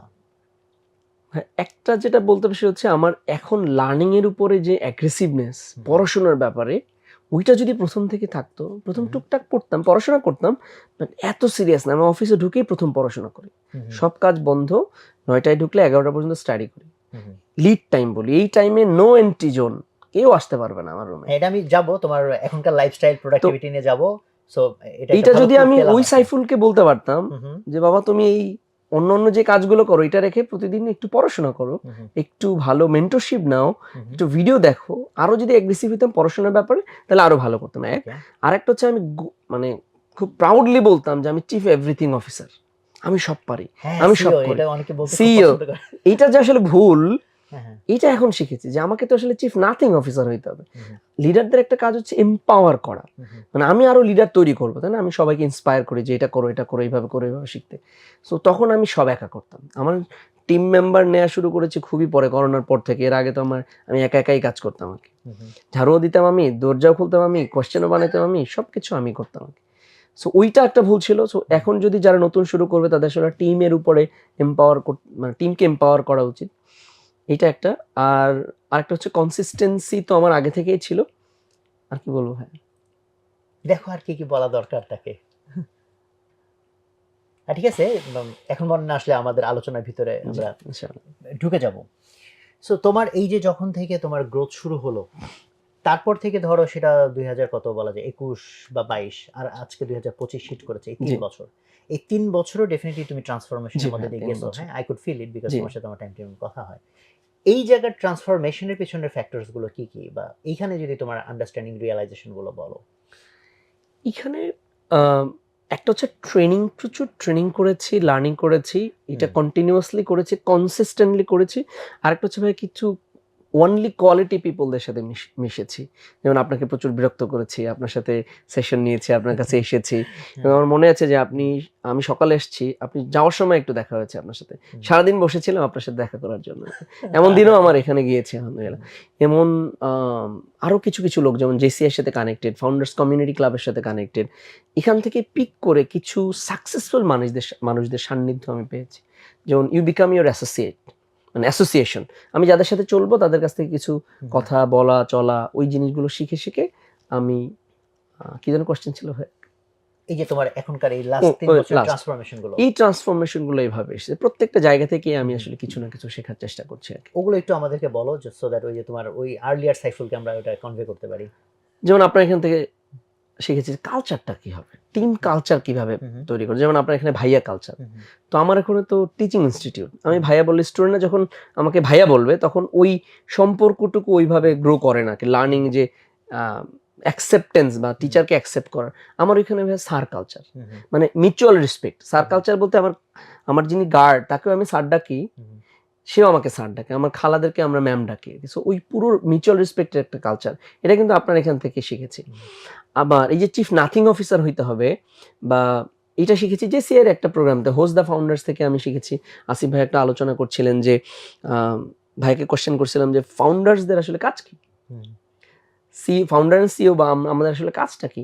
তখন বলেছে আপনার টিম সাইজ কত, যে ভাই আমার 50 প্লাস হয়েছে, তখন পর্যন্ত আমি সব কাজ করি, আমি ক্লাস নেই, আমি এটা করি, আমি ওইটা করি, আমি ভর্তি দেখতেছি, আমি সব কিছু দেখতেছি আর কি, নিজে ইনক্লুড থেকে দেখতেছি। তখন বললো যে 50 প্লাস হয়ে গেলে আপনার অপারেশন থেকে 100% বের হয়ে যেতে হবে এবং আপনার বিজনেস ডেভেলপমেন্টে ফোকাস দিতে হবে। তখন অপারেশন থেকে বের হয়ে যায় সবাইকে, তখন একটু প্রবলেম হয়। আপনার সাথে কথা বলছিলাম যে অপারেশন থেকে বের আসবে কীভাবে, আমি ক্লাস ছেড়ে দিলে তো ভালো ক্লাস নিতে পারবে না কেউ, স্টুডেন্টরা ফল করবে, ইমপ্রুভমেন্ট ফল করবে। প্রথম দিকে কিছু ফল করেছে, এখন আমার টিচাররা আমার চাইতে বেস্ট সার্ভিস দিচ্ছে ভাই। এবং এটা স্ট্রংলি বলছি, আমি যা পড়াইতাম, আমি যেভাবে ইমপ্রুভ করতাম আমি থাকাকালীন, স্টুডেন্টরা এখন আগের চেয়ে অনেক বেশি ভালো করছে। আমার টিচাররা অনেক ভালো সার্ভিস দিচ্ছে, কারণ আমি পিছন থেকে তো তাকিয়ে আছি কোনটা ইমপ্রুভ করা যায়, কিভাবে পড়াইতে হবে, আমি আরো গ্রো করার চেষ্টা করছি। অনেকগুলো মেথড আমি ডিসকভার করেছি বা শিখেছি, ইন্টারন্যাশনাল মেথড। ল্যাঙ্গুয়েজ কিভাবে শেখে একটা মানুষকে, যে কিছুই জানে না তাকে আসলে ল্যাঙ্গুয়েজ কিভাবে শেখাইতে হয়, সেটা যদি আমি ক্লাস নিতাম তাহলে কিন্তু এই পড়াশোনার হয়তো এত সুযোগ থাকতো না, তোমার মেথডের ডেভেলপমেন্টটা হইতো না। সো আমাদের কিছু 7টা সিক্রেট আছে, 7 সিক্রেট অফ ইংলিশ থেরাপি, যেই জিনিসগুলো হচ্ছে আমরা এখানে ফলো করি, যার কারণে স্টুডেন্টদের অনেক বেশি ইমপ্রুভমেন্ট হয়। আপনি দেখছেন যে কিছুদিন একটা ভিডিও হয়েছে যে ভ্যানওয়ালা আসছে আমার এখানে, সে ইংলিশ শিখে যাচ্ছে। আমি ড্রাইভার নিব, একটা সার্কুলার হয়েছিল, তখন আমার ID card, English therapy ID card পরে একজন ভদ্রলোক আসছে ইন্টারভিউ দিতে। আরে ভাই আপনি বলছে স্যার আমি তো 2 পাস, আমি ড্রাইভার ছিলাম, এত বছর ড্রাইভিং করেছি, এখন ইংলিশ শিখে দেশে বাইরে যেতে চাই, বাট আপনি যদি আমাকে রেখে দেন তাহলে আমি আপনার সাথে থেকে যেতে চাই। তার মানে ড্রাইভারদের জন্য, রিক্সাওয়ালাদের জন্য, ভ্যানওয়ালাদের জন্য ইংলিশ সেন্টার আমরা ওপেন করেছি। ওই দুর্বল মানুষদেরকে কিভাবে ইংলিশ শেখাইতে হয় সেই মেথডটা আমরা আসলে ভাই ডেভেলপ করেছি। আপনি যে কাউকে দিবেন কিছুই জানে না, তাকে আমরা ইংলিশ শেখাতে পারবো আমাদের পুরো এই যে 80-20 প্র্যাকটিক্যাল মেথডের মাধ্যমে। ওকে, খুব ভালো একটা জায়গায় আমরা আসছি আলোচনাতে, যে তুমি যখন রোল প্লে করতেছিলা, হ্যাঁ ইনিশিয়ালি তো এটা করতেই হবে, অনেকে আবার মনে করে নিতে পারে ডে 1 থেকে সব ডেলিগেট করে দেবে, না সেটা তো আসলে হবে না। সো একটা সার্টেন পর্যায়ে পর্যন্ত নিজেকেই তো you need to make your hands dirty, so তোমাকে অনেক কিছু করতে হবে। দেন এখান থেকে এসে যখন তুমি অর্গানাইজেশনাল ডেভেলপমেন্টের দিকে গেলা, এই জায়গাটার আমরা একটু ভিতরে যেতে চাই, তখন তোমার কাছে কি কি উপাদান মনে হয়েছে ইম্পর্টেন্ট? একটা তো হচ্ছে যে তুমি যে বের হয়ে আসলা, তখন যেমন প্রথম একটা ডায়লেমা তুমি অলরেডি বলছো যে ভাই আমি যেরকম পারি এরকম তো পারবে না, হ্যাঁ এই ভয়টা কিন্তু সবার মধ্যে থাকে, সবার মধ্যে থাকবে। আর এটা থাকে যে আমি যদি একজনকে গ্রো করি, ও তো আবার গিয়ে আরেকটা প্রতিষ্ঠান চালু করবে, এটা তো একদম কমন, সবাই এটা বলবে। এন্ড দেন হচ্ছে লোকজন ভাই এরা তো কথা শুনে না, বা আমি হইলে যেরকম হয় এরকম হয় না। তো তখন তুমি এগুলো আসলে কিভাবে ডেভেলপ করছো, কিভাবে চ্যালেঞ্জগুলো মোকাবেলা করছো? প্রথমে একটা কথা বলেছিলাম ভাইয়া যে আমার উদ্দেশ্যটা আগে থেকেই ছিল কিন্তু মানুষকে হেল্প করা। সো আমার এখান থেকে এখন পর্যন্ত 19 জন টিচার তৈরি হয়েছে, মানে 19টা প্রতিষ্ঠান এখান থেকে তৈরি হয়েছে, প্রতিষ্ঠান দিয়েছে আবার আমি তাদের সাথে কন্টিনিউয়াসলি যোগাযোগ রাখতেছি। কিভাবে করতেছে, কি ইংলিশেরই, মানে তোমারই ইংলিশেরই competition। আমার কম্পিউটার তৈরি হয়েছে, আমি তাদের সাথে সাপোর্ট দিতে চাই, আমি তাদেরকে বিভিন্নভাবে আমার সাথে দেখা হয়, কথা হয়, আমি তাদেরকে ইন্সপায়ার করতেছি করার জন্য। সো আমার টার্গেটটা ছিল কিন্তু মানুষকে সাপোর্ট দেয়া, হেল্প করা। সো ওই জায়গাটা আমি কখনো করি নাই যে আমার টিচাররা গিয়ে আর একটা শুরু করবে। এখন আমি নাম দিয়ে দিচ্ছি, আমার টিচার দেখলেই মনে হয় যে এই যে তুমি কয়দিন পরে বিদ্যুৎ ইংলিশ কেয়ার করবে, এই যে আরাফাত ইংলিশ কেয়ার, এই যে তুমি এই যে জুবাইর ইংলিশ কেয়ার, এই বলতে বলতে এরা আসলে অনেকে করে ফেলছে, অনেকে আমার সাথে আছে। সো এটা আমি ভয় পাই নাই যে না ওরা করে করুক। সো আমার রিজিক তো আমার কাছে আসবে, ওর রিজিক তো আল্লাহ ওর জন্য বরাদ্দ করেছে আর কি। সো এটা ভয় নাই, এইটা কখনো টেনশনে ছিল না। আর একটা জিনিস যেটা ছিল, আমি ওদেরকে এম্পাওয়ার করতে চাইছি। আমার এখানে দেখবেন যে 95%-এর উপরে ফ্রেশার, কারণ আমি চাকরির জন্য যে কি মানে যখন গ্রাম থেকে এসে চাকরি খুঁজতেছিলাম ওই পিরিয়ডটায় আমি অনেক স্ট্রাগল করেছি যে ভালো একটা কর্পোরেট অফিসে জব করতে হবে, তো ফ্রেশারদের তো জব হয় না। সো তখন চিন্তা করেছি যখন আমার কোম্পানি হবে তখন আমি ফ্রেশারদের জব দেব। তো আমি নতুন লোকজন নেই, ফ্রেশার নেই, তাদেরকে এম্পাওয়ার করি এবং ওরা আমাকে প্রচণ্ড ভালোবাসে।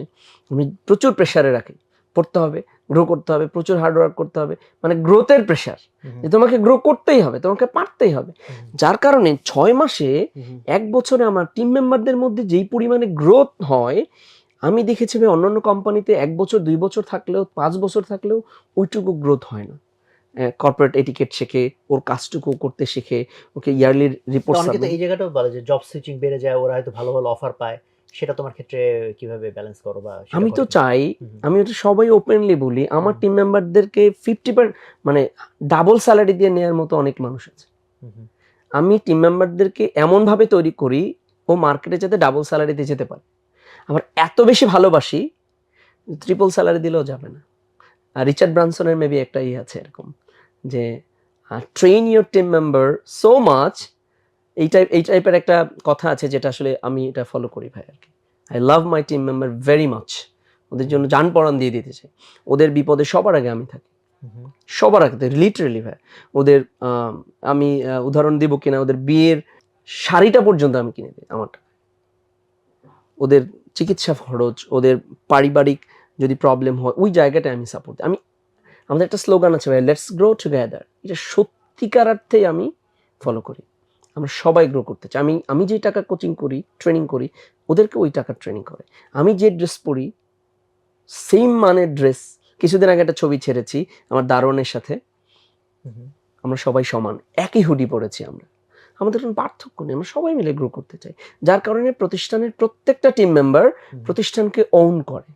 আপনি গিয়ে দেখবেন আমি আলহামদুলিল্লাহ কনফিডেন্টের সাথে বলতে পারি আমাদের প্রত্যেকটা টিচার বাংলাদেশের সবচেয়ে আন্তরিক টিচার, এত টেক কেয়ার করে স্টুডেন্টদের, এত টেক কেয়ার করে, আমিও মনে হয় এত টেক কেয়ার করি না স্টুডেন্ট। সো ওই মাইন্ডসেটটুকু সবার মধ্যে তৈরি হয়েছে। রাত 2টো বাজুক 1টা বাজুক দেখি এমপ্লয়িরা কাজ করতেছে, টিম মেম্বার 6টা কিন্তু অফিস শেষ, কিন্তু কাজ এসে যাচ্ছে না। এটা তো প্রতিষ্ঠানের প্রতি ভালোবাসা তাদের তৈরি হয়েছে। সো ওভার দ্য টাইম যখন প্রতিষ্ঠান বড় হচ্ছে, এখানে কি তুমি নতুন কোনো চ্যালেঞ্জ ফেস করতেছো নাকি? চ্যালেঞ্জ তো ভাই এটা কন্টিনিউয়াসলি। তো ওই চেঞ্জগুলো যদি বলো, নতুন চ্যালেঞ্জগুলো কি ধরনের হচ্ছে? ধরেন আমরা কোনো একটা নতুন কিছু শিখেছি, নতুন নিয়ম তৈরি করতে চাই অফিসে, এটা বাস্তবায়ন করা খুবই কঠিন, এটা খুবই কঠিন কাজ। তবে যেমন ফিঙ্গারপ্রিন্ট, এটা তো প্রতিষ্ঠান যখন বড় হয়েছে আগে হাজিরা দিত, প্রথম থেকে হাজিরা ওটা মাথায় রেখেই প্রশ্ন করছি যে আচ্ছা, যখন আচ্ছা। বড় হবে তোমাকে রুলস আনতে হবে, তখন মানে লোকজন মনে করে আয় ভাই আর আগের মতো নাই। হ্যাঁ এই যে এই কথাগুলো বলে আর কি, যে স্যার তো চেঞ্জ হয়ে গেছে আর কি, হ্যাঁ এখন কঠিন হয়ে গেছে, আগেই তো ভালো ছিলাম, স্যালারি কাটতে হয়, কিছু কিছু তো কঠিন জিনিস রাখতে হয় আর কি, না হলে তো সবাইকে তো ছেড়ে দিলে কাজ করবে না। সো এক হচ্ছে ওদেরকে ইন্সপায়ার করি ভালো কাজ করার জন্য, আবার একটা প্রেশার তো আমরা দেই, তো কিছু কিছু রুলস রেগুলেশন যেটা ওরা পজিটিভলি নিতে চায় না, সো টিম লিডারদেরকে বোঝাই, বা যে খুবই কঠিনভাবে ফায়ার করি আমি, মানে কঠিনভাবে মানে যে একদম পলিসির মধ্যে থাকে না, যেমন আমরা স্মোকিংকে একদমই, যেহেতু শিক্ষা প্রতিষ্ঠান এটাকে অ্যালাউই করি না আর কি, সো এটার কারণে আমার গুরুত্বপূর্ণ ব্যক্তিদেরকে আমি ইনস্ট্যান্ট নোটিসে ফায়ার করেছি আর কি, যেটা আমার কালচারকে অনেক বেশি স্ট্রং করেছে ভাই, যে এই জিনিস করা যাবে, এই জিনিস করা যাবে না। এটা কিভাবে বলবো বুঝতেছি না, যে আমি নতুন পলিসি আনার ব্যাপারে আমরা অনেক আগে থেকে তাদেরকে অ্যাওয়ার করি, ইন্সপায়ার করি, 2 মাস 3 মাস করে। যেমন আমরা ড্রেস কোড বানাইছি যে হোয়াইট ড্রেস পরে আসতে হবে। টিচারকে স্টুডেন্টকে বোঝা যায় না, এমপ্লয়িকে আর স্টুডেন্টকে বোঝা যায় না, তো আমাদের টিচারদেরকে হোয়াইট ড্রেস পরতে হবে। এইটা 2 মাস 3 মাস ধরে বলতেছিলাম, আমি 2টা 3টা করে ড্রেস কিনে দিয়েছি সবাইকে। তারপরও যারা পরে না তাদেরকে শাস্তি দিচ্ছি বা ফাইন করতেছি, জরিমানা করতেছি, বা ডেকে আমি কথা বলছি। এখন আমাদের কিন্তু এটা হয়ে গেছে। আবার ফিঙ্গারপ্রিন্ট যখন চালু করলাম যে ভাই তাহলে সকালে আসতে হবে, তাহলে চলো সবাই মিলে আমরা একসাথে নাস্তা করবো সকালে, ব্রেকফাস্ট কমপ্লিমেন্টারি অফিস থেকে। ওই সময়ে দেখি যে না সবাই টাইমলি আসতেছে। এরকম কিছু এক্সপেরিমেন্ট করার মাধ্যমে আমরা রুলসগুলো আসলে ইমপ্লিমেন্ট করি। আর কিছু জিনিস তো বলে দেই যে এটা করতে হবে, সো যখন আমি বলি তখন মানে ওরা করে আর কি। যেহেতু আমি একা কিছু বলি না, মানে একা কিছু করি, আমাদের প্রতিদিন একটা মিটিং হয়, ডিপার্টমেন্ট হেড যারা আছেন, আমার টিম লিডার যারা আছেন তাদের সাথে মিটিং হয় যে আমরা এটা করতে চাই, কি করা যায়। তখন তারাই আসলে পরামর্শ দেয়, সবাই মিলে ডিসিশন নেই, সবাই মিলে বাস্তবায়ন করি। গ্রেট। সো আমি যেহেতু বিজনেসটা আসলে একটা মানুষকে ঘিরেই সব কিছু, তাই না? তো এই ক্ষেত্রে খুব ইম্পর্টেন্ট জিনিস তো রাইট পিপলকে চুজ করা। সো তোমার টিচার সিলেকশনের মধ্যেও যেরকম, এবং একইভাবে তোমার অন্য যারা টিম মেম্বার বা এমপ্লয়ি তাদের ক্ষেত্রেও। সো এই ক্ষেত্রে তোমার পলিসি কি, এবং এই ক্ষেত্রে তুমি কিভাবে বোঝো যে ঠিক কাকে নিতে হবে? এই পলিসিটা নতুন শিখেছি। আমি রাইট পিপল চুজ করতে পারি না, কিন্তু যে তাকে চুজ করি তাকে রাইট বানানোর চেষ্টা করি। এইটা যেহেতু আমি ফ্রেশার নেই, তো আমি বুঝবো কিভাবে যে ও রাইট নাকি রং। কিছু ক্রাইটেরিয়া আছে, সে আসলে ছোটবেলায় কি করেছে, কোনো সোশ্যাল ওয়ার্ক করেছে কিনা, তারপর হচ্ছে পড়াশোনা কি অবস্থা, মেধাবী ছিল কিনা। যদি জাস্ট বলি যে কোন 3টা ক্রাইটেরিয়াকে তুমি সবচেয়ে বেশি ভ্যালু করো যখন তুমি টিচার রিক্রুট করো? টিচার রিক্রুটমেন্টে সবচেয়ে বেশি দেখি যে আসলে তার কনসিস্টেন্ট কিনা, মানে বিগত 3 মাসে আসলে কতগুলো ক্লাস মিস দিয়েছে। মানে তোমার স্টুডেন্টরাই তো পরবর্তী আমার স্টুডেন্ট 100% আমার স্টুডেন্ট। এটাই তাহলে তো এটা তোমার জন্য ইজি, আমার জন্য easy. But other than the teachers, মানে যারা তোমার টিচার বাদে অন্য যারা টিম মেম্বার, হ্যাঁ স্টাফ, তাদের ক্ষেত্রে তুমি তাদের ক্ষেত্রে সবচেয়ে বেশি যেটা দেখি সে কতদিন আমার সাথে কন্টিনিউ করতে চায়। আচ্ছা, এবং তার শেখার আগ্রহ আছে কিনা। তো সিভি দেখলে তো কিছুটা বোঝা যায়। সবাই বলবে যে হ্যাঁ ভাই আপনার জীবনভর থাকতে চাই, জীবনভর থাকতে চাই। তো আমরা 1-2 বছরের একটা পিরিয়ড বলি যে 1 বছর বা 2 বছর মিনিমাম থাকতে হবে। সো ওই সময়টায় আমরা যারা এগ্রি করে এবং যারা দেখি যে ভাইয়া এর আগে পড়াশোনা করেছে, রিডিং তাদের ইন্টারেস্ট লিস্টে ছিল, সোশ্যাল ওয়ার্ক করেছে বা মানুষের জন্য কিছু করতে চায়, মানে টাকার জন্য জব করবে এমন কারো আসলে আমার এই প্রতিষ্ঠানে জব করা উচিত না। সিএনজি চালালে অনেক টাকা ইনকাম করা যায়। সে আসলে মানুষের লাইফে ভ্যালু অ্যাড করতে চায়, নিজের ক্যারিয়ার চেঞ্জ করতে চায়, প্রচুর পরিশ্রম করতে চায়। এই লোকগুলোকে আমি কথা বলে নিই। এখন পর্যন্ত মনে হয় আমি মানে ফাইনাল ইন্টারভিউটা নেওয়ার চেষ্টা করি আর কি। যে বললেন right people, so right people বোঝা যায় 6 মাসে 1 বছর কাজ করলে। সো আমরা চেষ্টা করি যে প্রত্যেকটা মানুষকে রাইট বানানোর জন্য তুমি কি করো? অলরেডি কিছু বলছো, তাদেরকে বই পড়াও করো। সো এখানে কি তোমার ফিক্সড কোনো একটা ফ্রেমওয়ার্ক আছে, মানে কিভাবে তাদেরকে তোমরা আসলে গ্রো করানোর ট্রাই করো? অনেকগুলো মাধ্যম আছে ভাইয়া, কারণ একটা মানুষের লাইফে ট্রান্সফরমেশন কিন্তু যে কোনো সময় হইতে পারে।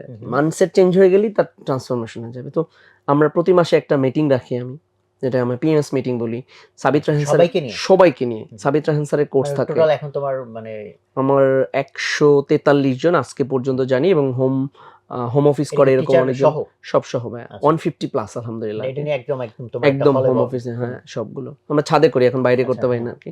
অথবা সাবিত রাহান স্যারের একটা ভেন্যু আছে, ওখানে যাই, স্যারও টাইম দেয় মাঝে মাঝে আমাদেরকে। আমি বই প্রতি মাসে একটা বই পড়তে হয়, সিলেবাস করে দিয়েছি। আমার একটা লার্নিং অ্যান্ড ডেভেলপমেন্ট ডিপার্টমেন্ট আছে, একজন টিম মেম্বার আছে, উনি সবাইকে খোঁজ নেয় যে আপনি কোন বই পড়তেছেন, কোন কোর্স করতেছেন। আমরা বিভিন্ন অনলাইন কোর্স কিনে দিই। তারপর হচ্ছে টিচার আমাদের ফিক্স করা আছে, ট্রেনার, কর্পোরেট ট্রেনার, কয়েকজন ট্রেনার আছে, বছরে একবার হচ্ছে পুরো 2-3 দিনের জন্য ট্রেনিং করায় কক্সবাজারে নিয়ে, আবার প্রতি মাসে 1 দিন 2 দিন ট্রেনিং করায়, প্রতি কোয়ার্টারে ট্রেনিং হয়। এভারেজে বলা হইতে চাই যে তোমাদের একজন এমপ্লয়ি বছরে কত দিনের ট্রেনিং পায় মোটামুটি? প্রতি 3 মাসে একটা মিনিমাম পাবে।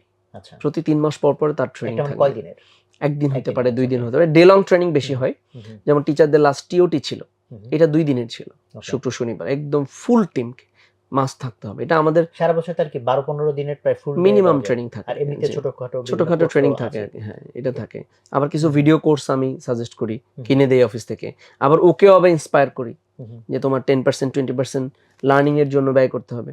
এবং যারা পড়াশোনার জন্য লোন নিতে চায়, কর্জে হাসানা, তাদেরকে আমরা দিই ভাইয়া। পড়াশোনার জন্য যত পড়াশোনা করতে চাও আমি সাপোর্ট দিব। তোমার ইয়ার শেষে যখন এদেরকে ইভ্যালুয়েট করো তখন কি এই জিনিসগুলো কোয়ান্টিফাইড হইতে তোমরা মেজারমেন্ট করো? জি, যে কয়টা বই পড়েছে, হ্যাঁ। কয়টা কোর্স করেছে, সার্টিফিকেট গুলো দেখতে চাই, ইয়ারলি রিপোর্টের সাথে যুক্ত থাকে। এবং আমি তো কানেক্টেড সবার সাথে ভাই, একদম খালা থেকে শুরু করে সবার সাথে আমি কানেক্টেড আলহামদুলিল্লাহ। সো আমি জানতে পারি। এবং এইবার যেটা হয়েছে, আমরা পুরো ফরম্যাটের মাধ্যমে আমরা ইনক্রিমেন্ট দিয়েছি। ওই এইচআর থেকে একটা রিপোর্ট দিয়েছে, ও টিম লিডার একটা রিপোর্ট দিয়েছে, ও নিজেকে একটা মার্কিং করেছে, ওইটা আমরা একটা এক্সেলের শিটে বসাইছি, কার কত পার্সেন্ট, কার এভারেজ, কার পুয়ার পারফরমেন্স সিস্টেম, ওই অনুযায়ী তার ইনক্রিমেন্ট হয়েছে আর কি। এবং মানুষজন আসলে ওটা নিজে থেকে ফিল করতেছে যে আমি শিখতে হবে। হ্যাঁ, যেহেতু গ্রোথ মাইন্ডসেট আমাদের প্রধান ভ্যালু। কয়টা ভ্যালু তোমরা? একটা তো হচ্ছে গ্রোথ মাইন্ডসেট, আর একটা বলছো হচ্ছে তোমার আমরা অনেকগুলো ভাই, মানে 8টা আর কি, কিন্তু আমরা এটাকে 4টার মধ্যে নিয়ে আসতে চাই। যেমন growth mindset, action mindset, consistency, আরেকটা বেশি ফোকাস দেয় কর্ডিয়ালিটি, আন্তরিকতা। আমরা প্রচুর আন্তরিক। আপনি দেখবেন যে আমার যিনি দারোয়ান, উনিও খুবই দারুণভাবে সবাইকে ওয়েলকাম করছে আর কি। আমার খালা খুব দারুণভাবে, মানে সবার সাথে আন্তরিকতার যে এটা মোরালিটিরকে আমরা বেশি ফোকাস দেই ভাই। কারণ হচ্ছে সিসি ক্যামেরা আছে, সিও স্যার আছে, তাহলে কাজ করতে হবে, নাহলে কাজ করা যাবে না। এই যে মোরালিটি, আমি রাস্তায় একটা ময়লা ফেললাম, তাহলে কেউ দেখলো না, এই কাজটাও না। লিডাররা তো রাইট কাজটা করবে সবসময়, কেউ দেখুক বা না দেখুক। সো ওই জিনিসগুলো ওদের মধ্যে ইন্সপায়ার করার চেষ্টা করি। ইনোভেশন, আমরা ইনোভেশন অ্যাওয়ার্ড দিই। যারা ইনোভেটিভ কোনো একটা ইমপ্লিমেন্ট করতে পারছে তাদেরকে আমরা একটা এনভেলপ দিই বা অ্যাওয়ার্ড দিই। সো ইনোভেশনটাকে আমরা ওদেরকে ইন্সপায়ার করি যে নতুন নতুন কিছু তোমরা চিন্তা করো, আইডিয়া। আমাদের একটা ইনোভেশন বক্স আছে, মানে ইনোভেটিভ আইডিয়া হলে ওখানে দেয় এবং আমরা ওইটাকে ইমপ্লিমেন্ট করি। সেরকম বেশ কয়েকটা ভ্যালু নিয়ে আমরা মূলত আমাদের পুরো কালচারটাকে ডিজাইন করার চেষ্টা করছি। খুবই ভালো, খুবই ভালো। আমি যদি ধরো তোমার 3টা পি ধরে কথা বলি, পিপল, প্রসেস অ্যান্ড পলিসি। পলিসির জায়গায় তুমি কিছু জিনিস বলেছো, পলিসির ইমপ্লিমেন্টেশন অ্যান্ড পিপল সম্পর্কেও আমরা মোটামুটি একটা ভালো ধারণা পেলাম। What about process?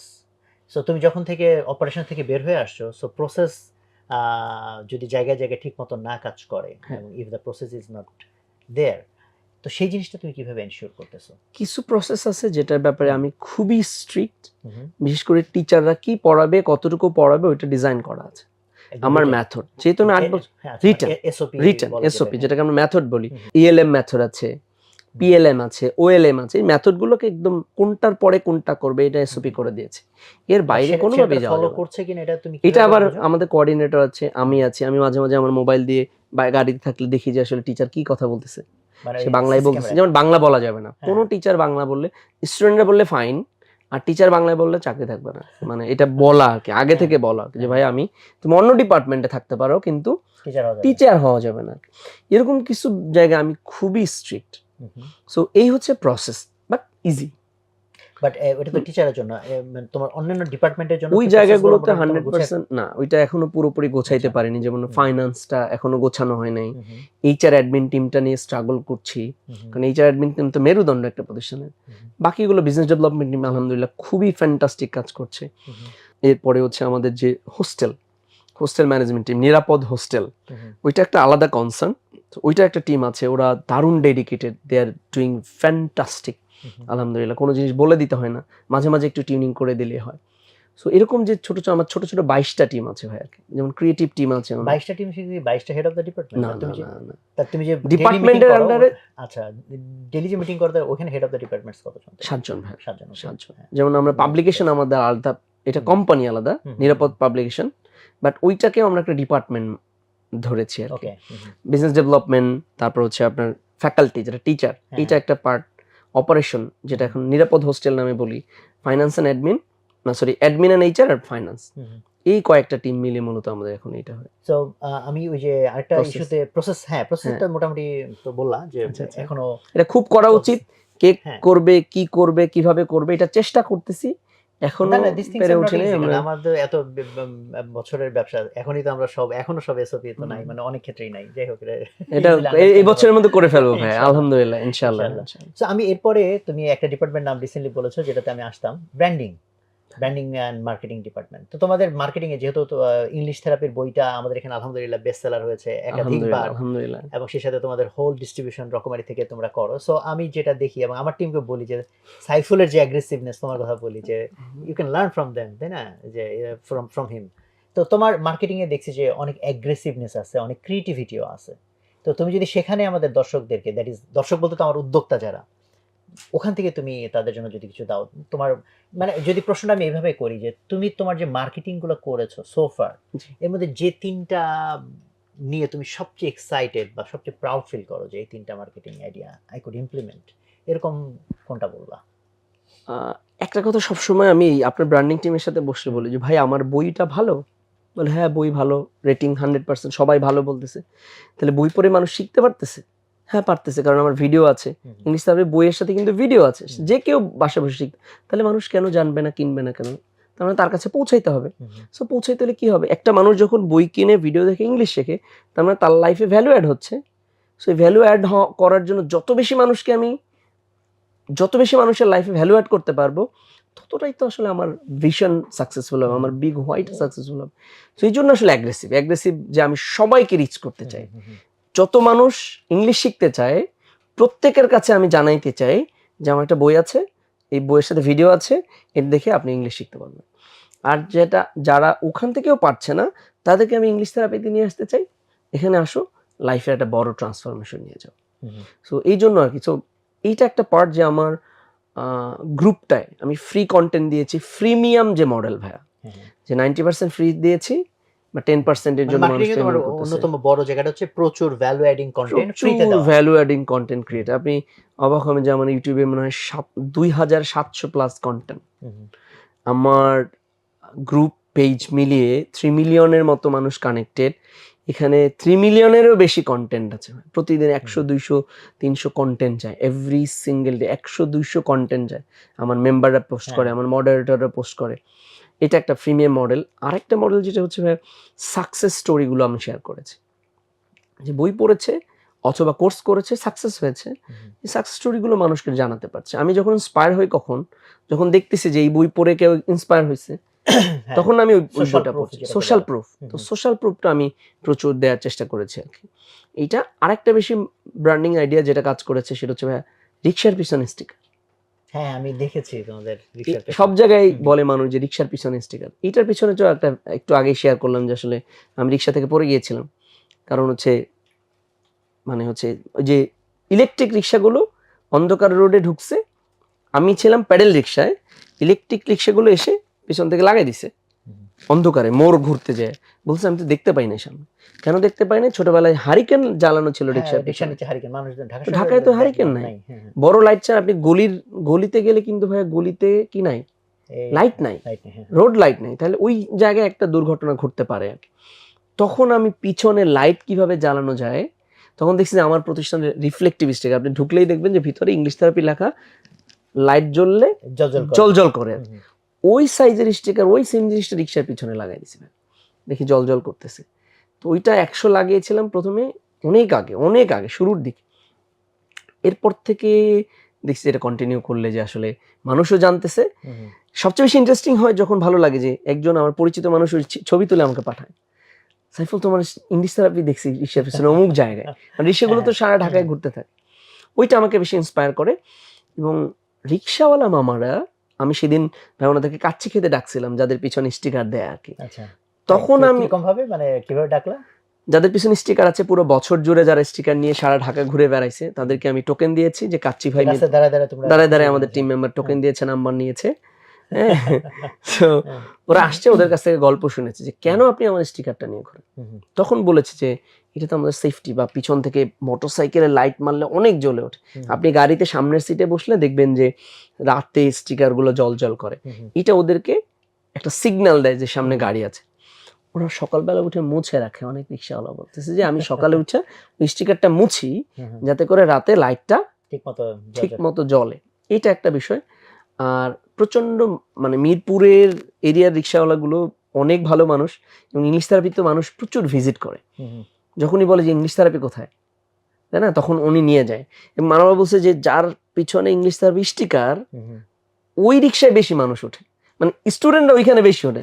যেমন আমি যখন 10টা রিক্সা আছে, একটার পিছনে আমার স্টিকার ওঠানো আছে, তাহলে আমি কিন্তু গিয়ে ওই রিক্সাটায় উঠি। আমার স্টুডেন্টরাও তো কানেক্টেড, ওরা আবার ওই রিক্সায় ওঠে। সো ওদের একটু ইনকাম বেড়ে যায়, ওরা একটা ফিল করে যে না ঠিক আছে, তাহলে আমার 100 স্টিকারের মধ্যে 100 রিক্সার মধ্যে আমার স্টিকারে যদি আমার রিক্সায় যদি ইংলিশ থেরাপি স্টিকার লাগানো থাকে, তাহলে আমার প্যাসেঞ্জার 1-2 জন হইলেও বেশি পাবো। এই জন্য ওরা উইলিংলি স্টিকার লাগায়। এই মার্কেটিং আইডিয়াটা ভাইয়া খুবই ভালো লাগছে। এটা মার্কেটিং না, ব্র্যান্ডিং। মানুষ মনে করতেছে top of the mind create হয়েছে। পুরো ঢাকায় যেখানে যাবেন ইংলিশ থেরাপি দেখতে পাবেন, বাংলাদেশের যেখানে যাবেন আপনি আলহামদুলিল্লাহ যে কোনো পর্যটন স্পট, জেলা, বিভাগীয় শহরগুলোতে ইংলিশ থেরাপি স্টিকার দেখা যায়। তো এই যে ব্র্যান্ডিং, দেন হচ্ছে তোমার মার্কেটিং, তারপর ধরো সেলস কনভার্সন, এই জায়গাগুলোতেও যদি তুমি তোমার কিছু ইন্টারেস্টিং ইনোভেটিভ আইডিয়া আমাদের সাথে শেয়ার করো। মার্কেটিং, ব্র্যান্ডিং, মার্কেটিং, সেলসের ক্ষেত্রে আমাদের খুব বেশি একটা প্রেশার দিতে হয় না ভাই। আপনি জানেন যে আমাদের 2-3 মাস আগে আমাদের সিট বুকিং হয়ে যায় আলহামদুলিল্লাহ। তো সেলস মানুষ আসে যে ভাই আমি ভর্তি হতে চাই, কি কি সিস্টেম, মার্কেটিং এর জায়গা থেকে যদি বলো, how do you collect the leads, অথবা একটা তো বুঝেছি তোমার ফ্রি কন্টেন্টের থ্রুতে, এবং প্রচুর ফোন আসে, আরো কিভাবে তোমরা কানেক্ট করো, তোমাদের নেটওয়ার্ককে কিভাবে বড় করতেছো? আমাদের গ্রুপটা কন্টিনিউ আছে, আমাদের পেজে কন্টিনিউয়াসলি ভিডিও যাচ্ছে, আমাদের চ্যানেল, ইউটিউব চ্যানেল আছে, ওখানে ভিডিও যাচ্ছে, আমাদের 2টো পেজ আছে। এটা একটা। আরেকটা হচ্ছে বই হচ্ছে লাইভ প্রসপেক্টাস হিসেবে ব্যবহার হচ্ছে। বইয়ের মধ্যে একটা পৃষ্ঠা আছে, কোর্সের বর্ণনা আছে, সারা বাংলাদেশে লাখ লাখ মানুষের কাছে বইটা আছে, এবং ওই বই যারা পড়ে তারা মনে করে যে স্যারের মেথডটা যেহেতু সহজ, এখানে গেলে মনে হয় আরো ভালো শিখতে পারবো, ওরা ওই বইয়ের থ্রুতে আসে। এটা একটা বিষয়। আরেকটা বিষয় হচ্ছে আরজি কিবরিয়া ভাইয়ের ওখানে আমাদের কিছু স্টুডেন্ট যায়, প্রতি 2 মাস 3 মাস পরে পরে সাকসেস স্টোরি শেয়ার করে আর কি। সো আরজি কিবরিয়া ভাইয়ের ভিডিও দেখে যারা ভর্তি হয়েছে, এই স্টুডেন্টরা আবার ওখানে গিয়ে রিভিউ দেয়। আচ্ছা, তো ওইখান থেকে একটা সারা বাংলাদেশের মানুষজন জানতে পারে আর কি। এটা একটা আলাদা মাইলেজ তৈরি করেছে আমাদের জন্য। না, গ্রেট। আমরা আসলে অনেক কিছু জানলাম। এখন আমি যাব হচ্ছে, এই যে তুমি এত কিছু করলা আলহামদুলিল্লাহ, তো দ্যাট ডেফিনেটলি মানে তুমি একজন প্রোডাক্টিভ মানুষ, এটা আমরা ধরে নিতেই পারি, তাই না? ধরে নেওয়া না, এটা মানে বোঝাই যাচ্ছে। সো এই যে তোমার প্রোডাক্টিভিটি কিছু টিপস যদি এখন শেয়ার করো, যে কিভাবে তুমি তোমার টাইমের ভ্যালু বাড়াও, টাইম কিভাবে তুমি মোর প্রোডাক্টিভিটি এনশিওর করো? প্রোডাক্টিভ, এখনো তো প্রোডাক্টিভ হওয়ার চেষ্টা করছি আর কি, সুপার প্রোডাক্টিভ হতে চাই। রাইট। তো যখনই আমি টাইমের ভ্যালু ক্যালকুলেশন করা শিখেছি, যে আমার 1 ঘন্টা টাইমের মূল্য কত, মূল্য না টাকার অঙ্কে না, ভ্যালু কত আর কি, তখন থেকে আসলে প্রত্যেকটা ঘন্টা হিসাব করে দেওয়ার চেষ্টা করেছি আর কি। আমি বন্ধু বান্ধব মানে যে আড্ডাবাজি বা অতিরিক্ত সময় অপচয় করা, সোশ্যাল মিডিয়া, এই জিনিসগুলো থেকে আস্তে আস্তে কিন্তু বের হয়ে গেছি। যখন থেকে শুনেছি ভাই আপনি ফেসবুক চালান না, তখন থেকে আমার ফেসবুকে অ্যাক্টিভিটিস বন্ধ। আমি খুব প্রয়োজন, যেহেতু আমার সবগুলো পেজের আমি অ্যাডমিন থাকতে হয়, এই জন্য আছে ল্যাপটপে, খুব বিশেষ কারণে আমি ঢুকে চেক করি। এছাড়া কিন্তু আমি ফেসবুক চালাই না, ইউটিউব চ্যানেল নাই, আমার পার্সোনাল কোনো চ্যানেল নাই, আমি দেখি না, ইউটিউবে সময় নষ্ট করি না আর কি। সো আমার একজন প্রোডাক্টিভ কোচ আছে, আমি তো সবকিছু বলেছিলাম যে I am not smart, but I work with smart people. So উনি আমাকে কিছু আইডিয়া দিয়েছে, রানা স্যার, যে সারাদিনের মধ্যে একটা নির্দিষ্ট সময় থাকা উচিত যে আপনার পড়াশোনার জন্য, যেটাকে লিড টাইম। 3 ঘন্টা বলছিল, 3 ঘন্টা পারা যায় না, 2 ঘন্টা আমি পড়াশোনা করি। আমার কিছু কোর্স কেনা থাকে, ওইগুলো দেখি, বই পড়ি, বা কোনো প্রবলেম হইলে ওই প্রবলেমটা কীভাবে সলিউশন করা যায়, অনেকগুলো সলিউশন লিখি, আমি নিজে চেষ্টা করি। পুরো প্রবলেম গ্যাপ অ্যানালাইসিস যেটাকে বলি ভাই, অনেকেই জানে যে গ্যাপ অ্যানালাইসিস, পুরো কোম্পানিতে কি কি গ্যাপ আছে ওগুলো লিস্ট করে বের করি। ওই সকালবেলা লিড টাইম, সারাদিন আমাকে পড়ালেখার মধ্যেই না, ওটা পড়ালেখা লিড টাইম ওই একটা সময় আর কি, পড়াশোনাও করি আবার ওইটাও করি, মানে থিঙ্কিং প্ল্যানিং 1 ঘন্টা করে ভাগ করে নেই, অথবা অনেক সময় পড়াশোনা করি, অথবা অনেক সময় শুধু এটাই করি আর কি। সো পুরো প্রতিষ্ঠানের গ্যাপগুলো আমি খুঁজে বের করি, একটা প্রায়োরিটি করি, ওইগুলো ধরে আমরা সলভ করি। তাহলে সকালবেলাটা হচ্ছে তোমার মূলত লিড টাইম। এরপর হচ্ছে এইচওডি মিটিং থাকে, এরপরে একটার পর একটা অনলাইনে করো না, সবাই এখানে, আমরা তো যেহেতু অফলাইন, সবাই আমার অফিসের আশপাশে, মানে অফিসেই, ক্যাম্পাসেই অফিস আমাদের, ছোট ছোট রুমগুলোতে অফিস, বিভিন্ন ডিপার্টমেন্ট আলাদা আলাদা ভাগ করা, ডিপার্টমেন্ট হেডরা আসে, ওনাদের সাথে কথা বলি, কি কি চ্যালেঞ্জ, কিভাবে সলিউশন হবে, কি করতেছেন, ওরা বলে ছেড়ে দিয়ে ওনারা আমাদের মতো কাজ করে, আবার দিন শেষে আবার রিপোর্ট দিয়ে যায়। সো এরপরে সিনিয়র টিচার, টিচিং যেহেতু আমার অনেক ইম্পর্টেন্ট পার্ট, এবং আমি যেহেতু চিফ ইনস্ট্রাক্টর এবং টিচারদের ফুললি কন্ট্রোলড, মানে আমার তত্ত্বাবধানে টিচাররা ক্লাস নেয়, সো প্রতিদিন আমার টিচারদের সাথে মিটিং থাকে, এভরি সিঙ্গেল ডে সব টিচার কে নিয়ে? সব টিচার না, সিনিয়র টিচার যারা, হ্যাঁ হ্যাঁ। আমাদের এখানে টিচার ভাইয়া 10 জন। হুম, পুরো এই যে 53-54 জন টিচারের মধ্যে এরা সবাই প্র্যাকটিস অ্যাসোসিয়েট হুম, বা প্র্যাকটিস কোঅর্ডিনেটর, যারা শুধু প্র্যাকটিস করায়, হুম, বাট মূল ক্লাসগুলো যারা নেয় এরা খুবই এক্সপার্ট ওকে। এবং সরাসরি আমার তত্ত্বাবধানের ট্রেনিং প্রাপ্ত। সো এই টিচাররা গিয়ে বিভিন্ন ক্লাসে, বিভিন্ন ব্যাচগুলোতে ক্লাস নিয়ে আসে 1.5 ঘন্টা 2 ঘন্টা করে, আর আরেকজন টিচার থাকে যে সব সময় ওদেরকে প্র্যাকটিস করার জন্য লেগেই থাকে, ফাইন ম্যানেজার, হুম, হুম, হুম, বাংলা বললে ফাইন কালেক্ট করে, ওদেরকে প্র্যাকটিস করায়, কোরাস করায়, হুম, পড়া লিখতে বলে, দেখে, ভিডিও দেখতে বলে, লিসনিং করায়। পুরো প্রসেসটা করার জন্য 24/7 একজন থাকে। হুম, আবার হোস্টেলে যেখানে ঘুমায় হুম। সেখানেও একজন টিচার থাকে। বাংলা বলার কোনো সুযোগই নেই, বাংলা বললেই মানে এই 20 টাকা 3 করে মাসের জন্য মধ্যে কোথাও কোনো বাংলা বলা- বলতে পারবে না। আপনি একটা ভিডিওতে মানে অনেক ধরো যে যে মাত্র আসছে, ও তো এখন ধরো ইংরেজি জানে না, ও তার জানে না, ওই কথা- প্রথম দিকে তো আমরা ছাড় দেই কিছুদিন আর কি, আচ্ছা ওকে, কিন্তু বাংলা লিখে দাও কিন্তু বলতে পারবো বলা না, যাবে না। বলতে পারবো না, তুমি লিখে দাও, আমি অথবা ছোট অঙ্গভঙ্গি নোটবুক দিই, করতে হবে। অঙ্গভঙ্গি করো, আচ্ছা। কোনো সুযোগ নেই। এবং এই কিছু বললাম না যে কিছু বিষয়ে আমি খুব সিরিয়াস, হুম, হুম, খুবই রেগে যাই, এটা একটা, যে বাংলা বলাই যাবে না কোনোভাবে ক্যাম্পাসের মধ্যে। হুম, সো এইরকম কিছু কাজ, যেমন আমি টিচারদের সাথে প্রতিদিন মিটিং করি, কিভাবে ইনোভেট করা যায়, আরো কিভাবে স্টুডেন্টদের ইমপ্রুভ হচ্ছে কিনা, কোথায় কোথায় চ্যালেঞ্জ পাচ্ছেন। এরপর লাঞ্চ করি, লাঞ্চ উইথ সিও একটা প্রজেক্ট আছে, হুম, যেমন আপনার কাছে আসলেই আপনি লাঞ্চ করান, ডিনার করান, আলহামদুলিল্লাহ এটা আমার জন্য ইন্সপায়ারিং। সো আমি চিন্তা করি যে আমার টিম মেম্বাররা যদি আমার সাথে লাঞ্চ করতে পারে, ওরা হয়তো ইন্সপায়ার হবে, ওদের কাছ থেকে শিখতে পারি, আমি এটা কন্টিনিউ করি। এরপরে কফি আবার আরেকজনের সাথে খাই মাঝে মাঝে, যে কফি উইথ সিও। হুম, এরপরে তো ওই যে বিকালবেলা প্রতিটা ডিপার্টমেন্টের মানে একটা টিমের সাথে একটা মিটিং থাকে, মানে ডিপার্টমেন্টের সাথে, হুম, যেমন শনিবার ডিপার্টমেন্ট বিজনেস টিমের সাথে, তাহলে রবিবার এই এইচআর এর সাথে, এরকম 3টা থেকে 4টা টিম মিটিং থাকে। আবার 4টা থেকে 5টা অ্যাজ ইউজুয়াল যে কেউ আসতে পারে, আমার দরজা অলওয়েজ ওপেন, ওই 2 ঘন্টা ছাড়া সব টিম মেম্বাররা আমার সাথে কানেক্টেড, আসতে পারে, যেতে পারে। আর বাইরের কোনো প্রোগ্রাম থাকলে তো আমি লিভ করি, ওই কাজগুলো করি আর কি। আর তোমার ঘুমের রুটিন কেমন? ঘুমের রুটিন সকালবেলা মানে আর্লি যেতে চাই প্রতিদিন, কিন্তু 12টার আগে 11টার আগে যাওয়া হয় না বাসায়, সো একটু লেট করে ঘুমাই। বাট খুব সকালে উঠে মেডিটেশন করা, বা ওই যে দিনের প্ল্যানগুলো প্রতিদিন লিখে নিয়ে আসা, সকালে সুযোগ পেলে একটু বই পড়া, এই কাজগুলো সকালবেলা করে এইভাবে চলতেছে। খুবই ইন্সপায়ারিং, শুনে শুনে আমি নিজেই অনেক ইন্সপায়ার্ড হচ্ছি। না, আমি আরো আরো আরো প্রোডাক্টিভ হতে চাই। তো প্রোডাক্টিভিটি হওয়ার জন্য যে হ্যাক, যেটা আপনার কোচ ফাহিম ভাইয়ের কাছ থেকে শিখেছি, যে ওই ধরনের মানুষদের, যেমন নামাজ কিভাবে পড়তে হবে, তাহলে আমার রুমে যারা নামাজ পড়ে 5 ওয়াক্ত তাদেরকে আসো, আমার রুমে নামাজ হবে, তাহলে মিস দেওয়ার সম্ভাবনা কম। ওরা সবাই আমার রুমে আসে, আমরা একসাথে জামাতে নামাজ পড়ি। তাহলে আমি হাঁটতে চাই, প্র্যাকটিস করতে চাই, তাহলে হাঁটে কারা কারা প্র্যাকটিস করে, ওদের নিয়ে একটা let's walk together, let's pray together, এরকম করে করে গ্রুপ করে দিয়েছি, তাহলে ওদের সাথে আমরা প্র্যাকটিস করি আর কি। এইভাবে আমার প্রোডাক্টিভিটি গুলোই হয়। আলহামদুলিল্লাহ। সো এই যে উইথ অল দিস প্রোডাক্টিভিটি এবং আলহামদুলিল্লাহ যে পরিমাণ অর্জন তোমার অলরেডি হয়েছে, সো হোয়াটস নেক্সট? তো ভবিষ্যতের স্বপ্নটা তুমি কি দেখো? মানে ফর এক্সাম্পল যেটাকে ডেথ বেড সিনারিও বলে, লাইক তোমার বয়স ধরো 70 75 হোয়াটএভার, সো তখন কি অর্জন করলে মনে করবা যে হ্যাঁ লাইফ ইজ মিনিংফুল? আমি এমন একটা বিজনেস প্রসেস ডেভেলপ করতে চাই যেটা মৃত্যুর পরেও 1000 বছর ধরে টিকে থাকবে, এবং অ্যাটলিস্ট 1 বিলিয়ন মানুষের লাইফে ট্রান্সফর্ম করবে, 1 বিলিয়ন মানুষের লাইফে ইম্প্যাক্ট ফেলবে ওয়ার্ল্ড ওয়াইড। এটা হচ্ছে স্বপ্ন ভাই।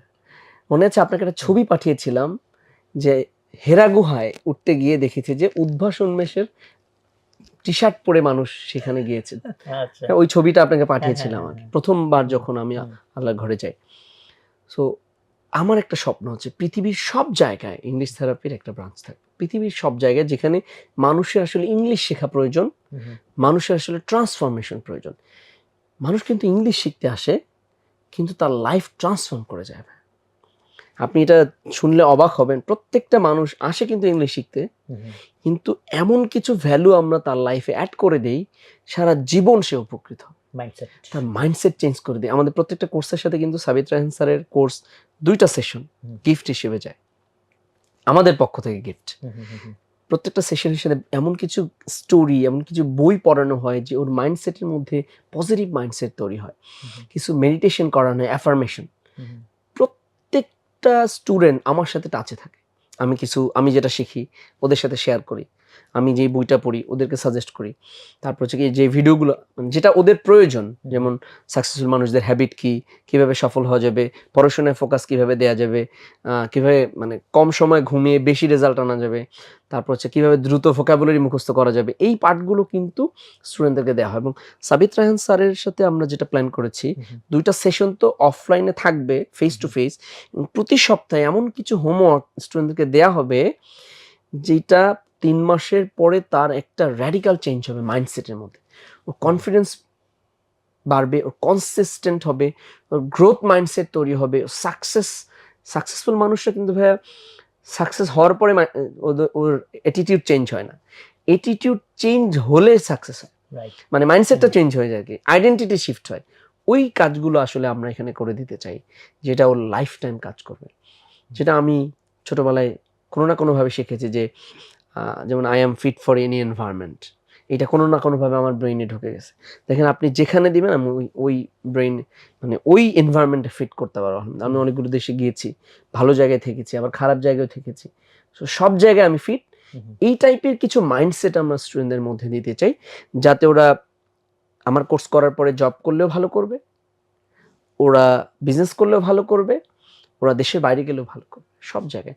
এবং আপনি দেখবেন যে আমাদের স্টুডেন্টরা যে পরিবারের সাথে কানেকশন তৈরি করে, যে গ্রেটফুল অ্যাটিটিউডগুলো হয়, এটা আনবিলিভেবল। খালারে থ্যাংক ইউ বলতেছে, মাকে ফোন দিয়ে কান্না করতেছে যে মা তুমি আমার জন্য এত কিছু করেছো, তোমাকে কখনো বলা হয়নি তোমাকে ভালোবাসি। এই যে পরিবারের সাথে কানেকশনটুকু তৈরি হয়, ইমোশনাল অ্যাটাচমেন্ট পরিবারের সাথে থাকলেই কিন্তু একটা মানুষ সফল হয়। এইটুকু আমরা একটা মানুষের লাইফে ট্রান্সফর্ম করার চেষ্টা করি। এটা বাংলাদেশে শুরু হয়েছে, এটা আমরা ওয়ার্ল্ড ওয়াইড করতে চাই। ইনশাআল্লাহ এটা হচ্ছে আমাদের বিগার পিকচার। সো আমরা তো অনেকগুলো জায়গা টাচ করলাম, সো এখন হচ্ছে ওপেনের জায়গায় একটা হতে পারে যে তুমি অলরেডি কিছু জায়গায় কিছু কোটেশন টাচ করেছো। সো যদি হয় যে এরকম আরো কিছু তোমার কোটেশন যেগুলো তোমাকে খুব ইন্সপায়ার করেছে, অথবা এমন কোনো বইয়ের নাম, অথবা এমন কোনো কিছু যেটা তোমাকে ইম্প্যাক্ট ফেলেছে, সো তুমি সেটা শেয়ার করতে চাও, অথবা in general open advice or anything. Advice তো আমি নেই ভাইয়া, তবে আমি অ্যাকশন ওরিয়েন্টেড। যেমন আপনি 2টা বইয়ের নাম বলেছিলেন, 5 dysfunction of a team, 5 temptation of a CEO, এগুলো প্রায় মুখস্থ আমার। আবার ওয়ান থিং দি অন থিং, এই বইটা কিন্তু ফ্যান্টাস্টিক। আমি এটা পুরোপুরি কমপ্লিট করি নাই, যতটুকু পড়েছি ওটা ইমপ্লিমেন্ট করেছি, তারপরে গিয়েছি পরের পৃষ্ঠায়, যতটুকু পড়েছি ওইটুকু। এই ধরনের কিছু বই, compound effect, think and grow rich, এবং আপনি যে বইগুলো সাজেস্ট করেছেন, যেগুলো পড়েছেন, এগুলো চেষ্টা করেছি পড়ার জন্য আর কি। সো এন্টারপ্রেনার যারা আছেন, উদ্যোক্তা যারা অন্যরকম উদ্যোক্তা হতে চায়, তাদের প্রচুর পড়াশোনা করা উচিত। যেমন একজন খেলোয়াড় আসলে 90% সময় প্র্যাকটিস করে, 10% টাইম সে পারফর্ম করে। আর আমরা যেটা করি সারাদিন খালি পারফর্ম করতে চাই, আসলে পারফরমেন্স ভালো হয় না। আমাদের প্রচুর পড়াশোনা করা উচিত, প্রচুর ট্রেনিং করা উচিত, প্রচুর এক্সপেরিমেন্ট করা উচিত, তারপরে গিয়ে আসলে আমাদের রেজাল্ট ভালো হবে ইনশাল্লাহ। প্রচুর ফেল করা উচিত। এবং মজার বিষয় বলছি ভাই, আমার ইংলিশ থেরাপি হচ্ছে নবম উদ্যোগ।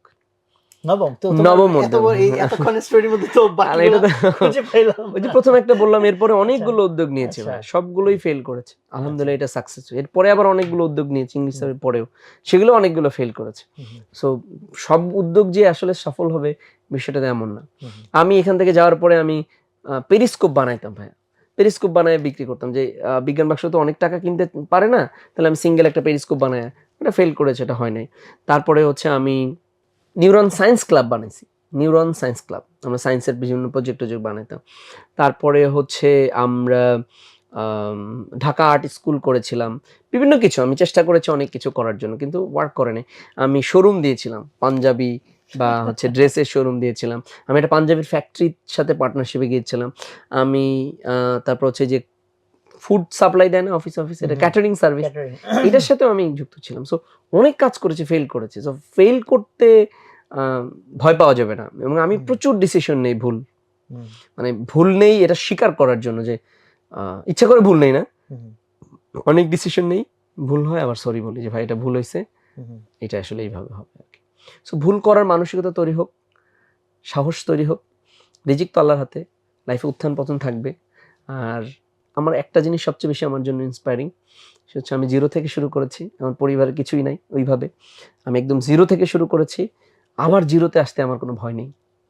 সো একটা পাখি শুকনো ডালের উপরে বসে ওর পাখার জোরে, যে আমার তো পাখা আছে, ডাল ভেঙে গেলে আমি উড়াল দিতে পারবো। সো ওই একটা সাহস যে আমি তো ইংলিশ শিখাইতে পারি, অ্যাটলিস্ট বাংলাদেশে ইংলিশের চাহিদা আছে, অ্যাটলিস্ট সবকিছু উল্টাপাল্টা হয়ে গেলে আমি ইংলিশ শিখাইয়া আল্লাহ রিজিকের ব্যবস্থা করে দিবেন।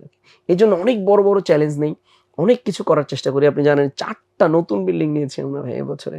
আমি জানি না এই স্টুডেন্ট কেমনে, মানে এত স্টুডেন্ট আসবে কিনা। সো আস্তে আস্তে দেখছি ভরে যাচ্ছে আলহামদুলিল্লাহ আর কি। সো অনেক অ্যাগ্রেসিভ ভাবে আল্লাহর উপর ভরসা করে, যেহেতু উদ্দেশ্য সৎ, মানুষের লাইফে ট্রান্সফর্ম করা, এমপ্লয়ীদের লাইফে হ্যাপি, মানে হ্যাপি একটা ফ্যামিলি যারা ওরা লিড করতে পারে, মানে মানুষের লাইফে ট্রান্সফর্ম করা যেহেতু উদ্দেশ্য, এবং এটাই আমার জান্নাতে যাওয়ার উছিলা হবে। সো ওয়াই নট, আমি অনেক বেশি পরিশ্রম করব। আপনার একটা কথা ভাইয়া অনেক বেশি, আমি যে মানুষের লাইফের পারপাস হওয়া উচিত যে জান্নাতে যাওয়া, এবং যত বেশি মানুষকে নিয়ে পারা যায়। সো আমি একা কেন যাব, একা একা সফল হব, সবাইকে নিয়ে সফল হতে চাই, সবার লাইফে ট্রান্সফর্ম করতে চাই, সবাইকে নিয়ে জান্নাতে যেতে চাই। এবং বিজনেসের মূল উদ্দেশ্য তো ওইটাই ভাই, জান্নাতে যাওয়া, ওয়ান্ডারফুল, এবং সবাইকে আপনার সাথে যেতে চাই, সবাইকে নিয়ে একসাথে যেতে চাই। ওয়ান্ডারফুল, ওয়ান্ডারফুল, আলহামদুলিল্লাহ। সো আলহামদুলিল্লাহ। অ্যাকচুয়ালি আজকের পডকাস্টটাতে অ্যাকচুয়ালি আমি নিজে অনেকবার অনেক ইমোশনাল ফিল করছি, ট্রুলি ট্রুলি, অ্যান্ড অনেক ইন্সপায়ার্ড ফিল করছি। এবং সাইফুল যদিও আমার টোটাল পডকাস্ট অনেক কিছু বলছে, আমার থেকে শিখছে, বাট আমি আমি আমি যে মানুষ, আমার অ্যাকচুয়ালি ওর মতো আমি অ্যাকশন ওরিয়েন্টেড না, এটা তো একদমই সত্যি। ওর মতো কনসিস্টেন্সি আমার নাই, ফলে এটা দেখতে আরো ভালো লাগে যে একটা জিনিস আমি বলছি, আমি হয়তো কিছুটা ফলো করি, বাট যে আমার থেকে শুনছে সে আমার চেয়েও এটা ভালো এক্সারসাইজ করতে পারে। সো সেখান থেকে আবার আমি ইন্সপিরেশন নিই। পুরো পডকাস্ট চলতে চলতে অনেক আবার নতুন করে ইন্সপায়ার্ড হলাম, না এরকম এরকম আমার আরো ভালো হইতে হবে। সো আমি মনে করি যে আমাদের এখনকার যে জেনারেশন যারা উদ্যোক্তা হইতে চায়, তাদের জন্য এটাও একটা ভালো দিক যে আমরা যখন আসলে খুব স্ট্রাগল করে করে আস্তে আস্তে দাঁড়িয়েছি, অলমোস্ট কোনো সাপোর্ট সিস্টেম ছিল না, বাট অ্যাটলিস্ট এখন সাইফুলদের মতো, যেমন আমারটা হয়তো একটু পুরোনো এক্সাম্পল, বাট সাইফুলের গুলো তো একদম করকরে নতুন টাকার নোটের মতন, মানে চোখের সামনে থাকা এক্সাম্পল। সো আই থিঙ্ক আমাদের দেশে সবাই উদ্যোক্তা হবে না, সবাই উদ্যোক্তা হওয়ার দরকার নেই, বাট অ্যাটলিস্ট কিছু মানুষকে চিন্তা করতে হবে যারা অন্য মানুষের লাইফে ইম্প্যাক্ট ফেলবে। তো সেরকম একজন মানুষের গল্প আজকে আমরা শুনলাম। সো আল্লাহ তালা আমাদেরকে যেন তৌফিক দান করেন, আমরা এরকম আরো অনেক মানুষ মিলে সারা পৃথিবীকে যাতে চেঞ্জ করে দিতে পারি। সবাই ভালো থাকবেন, আমাদেরকে দোয়ার মধ্যে রাখবেন। আসসালামু আলাইকুম।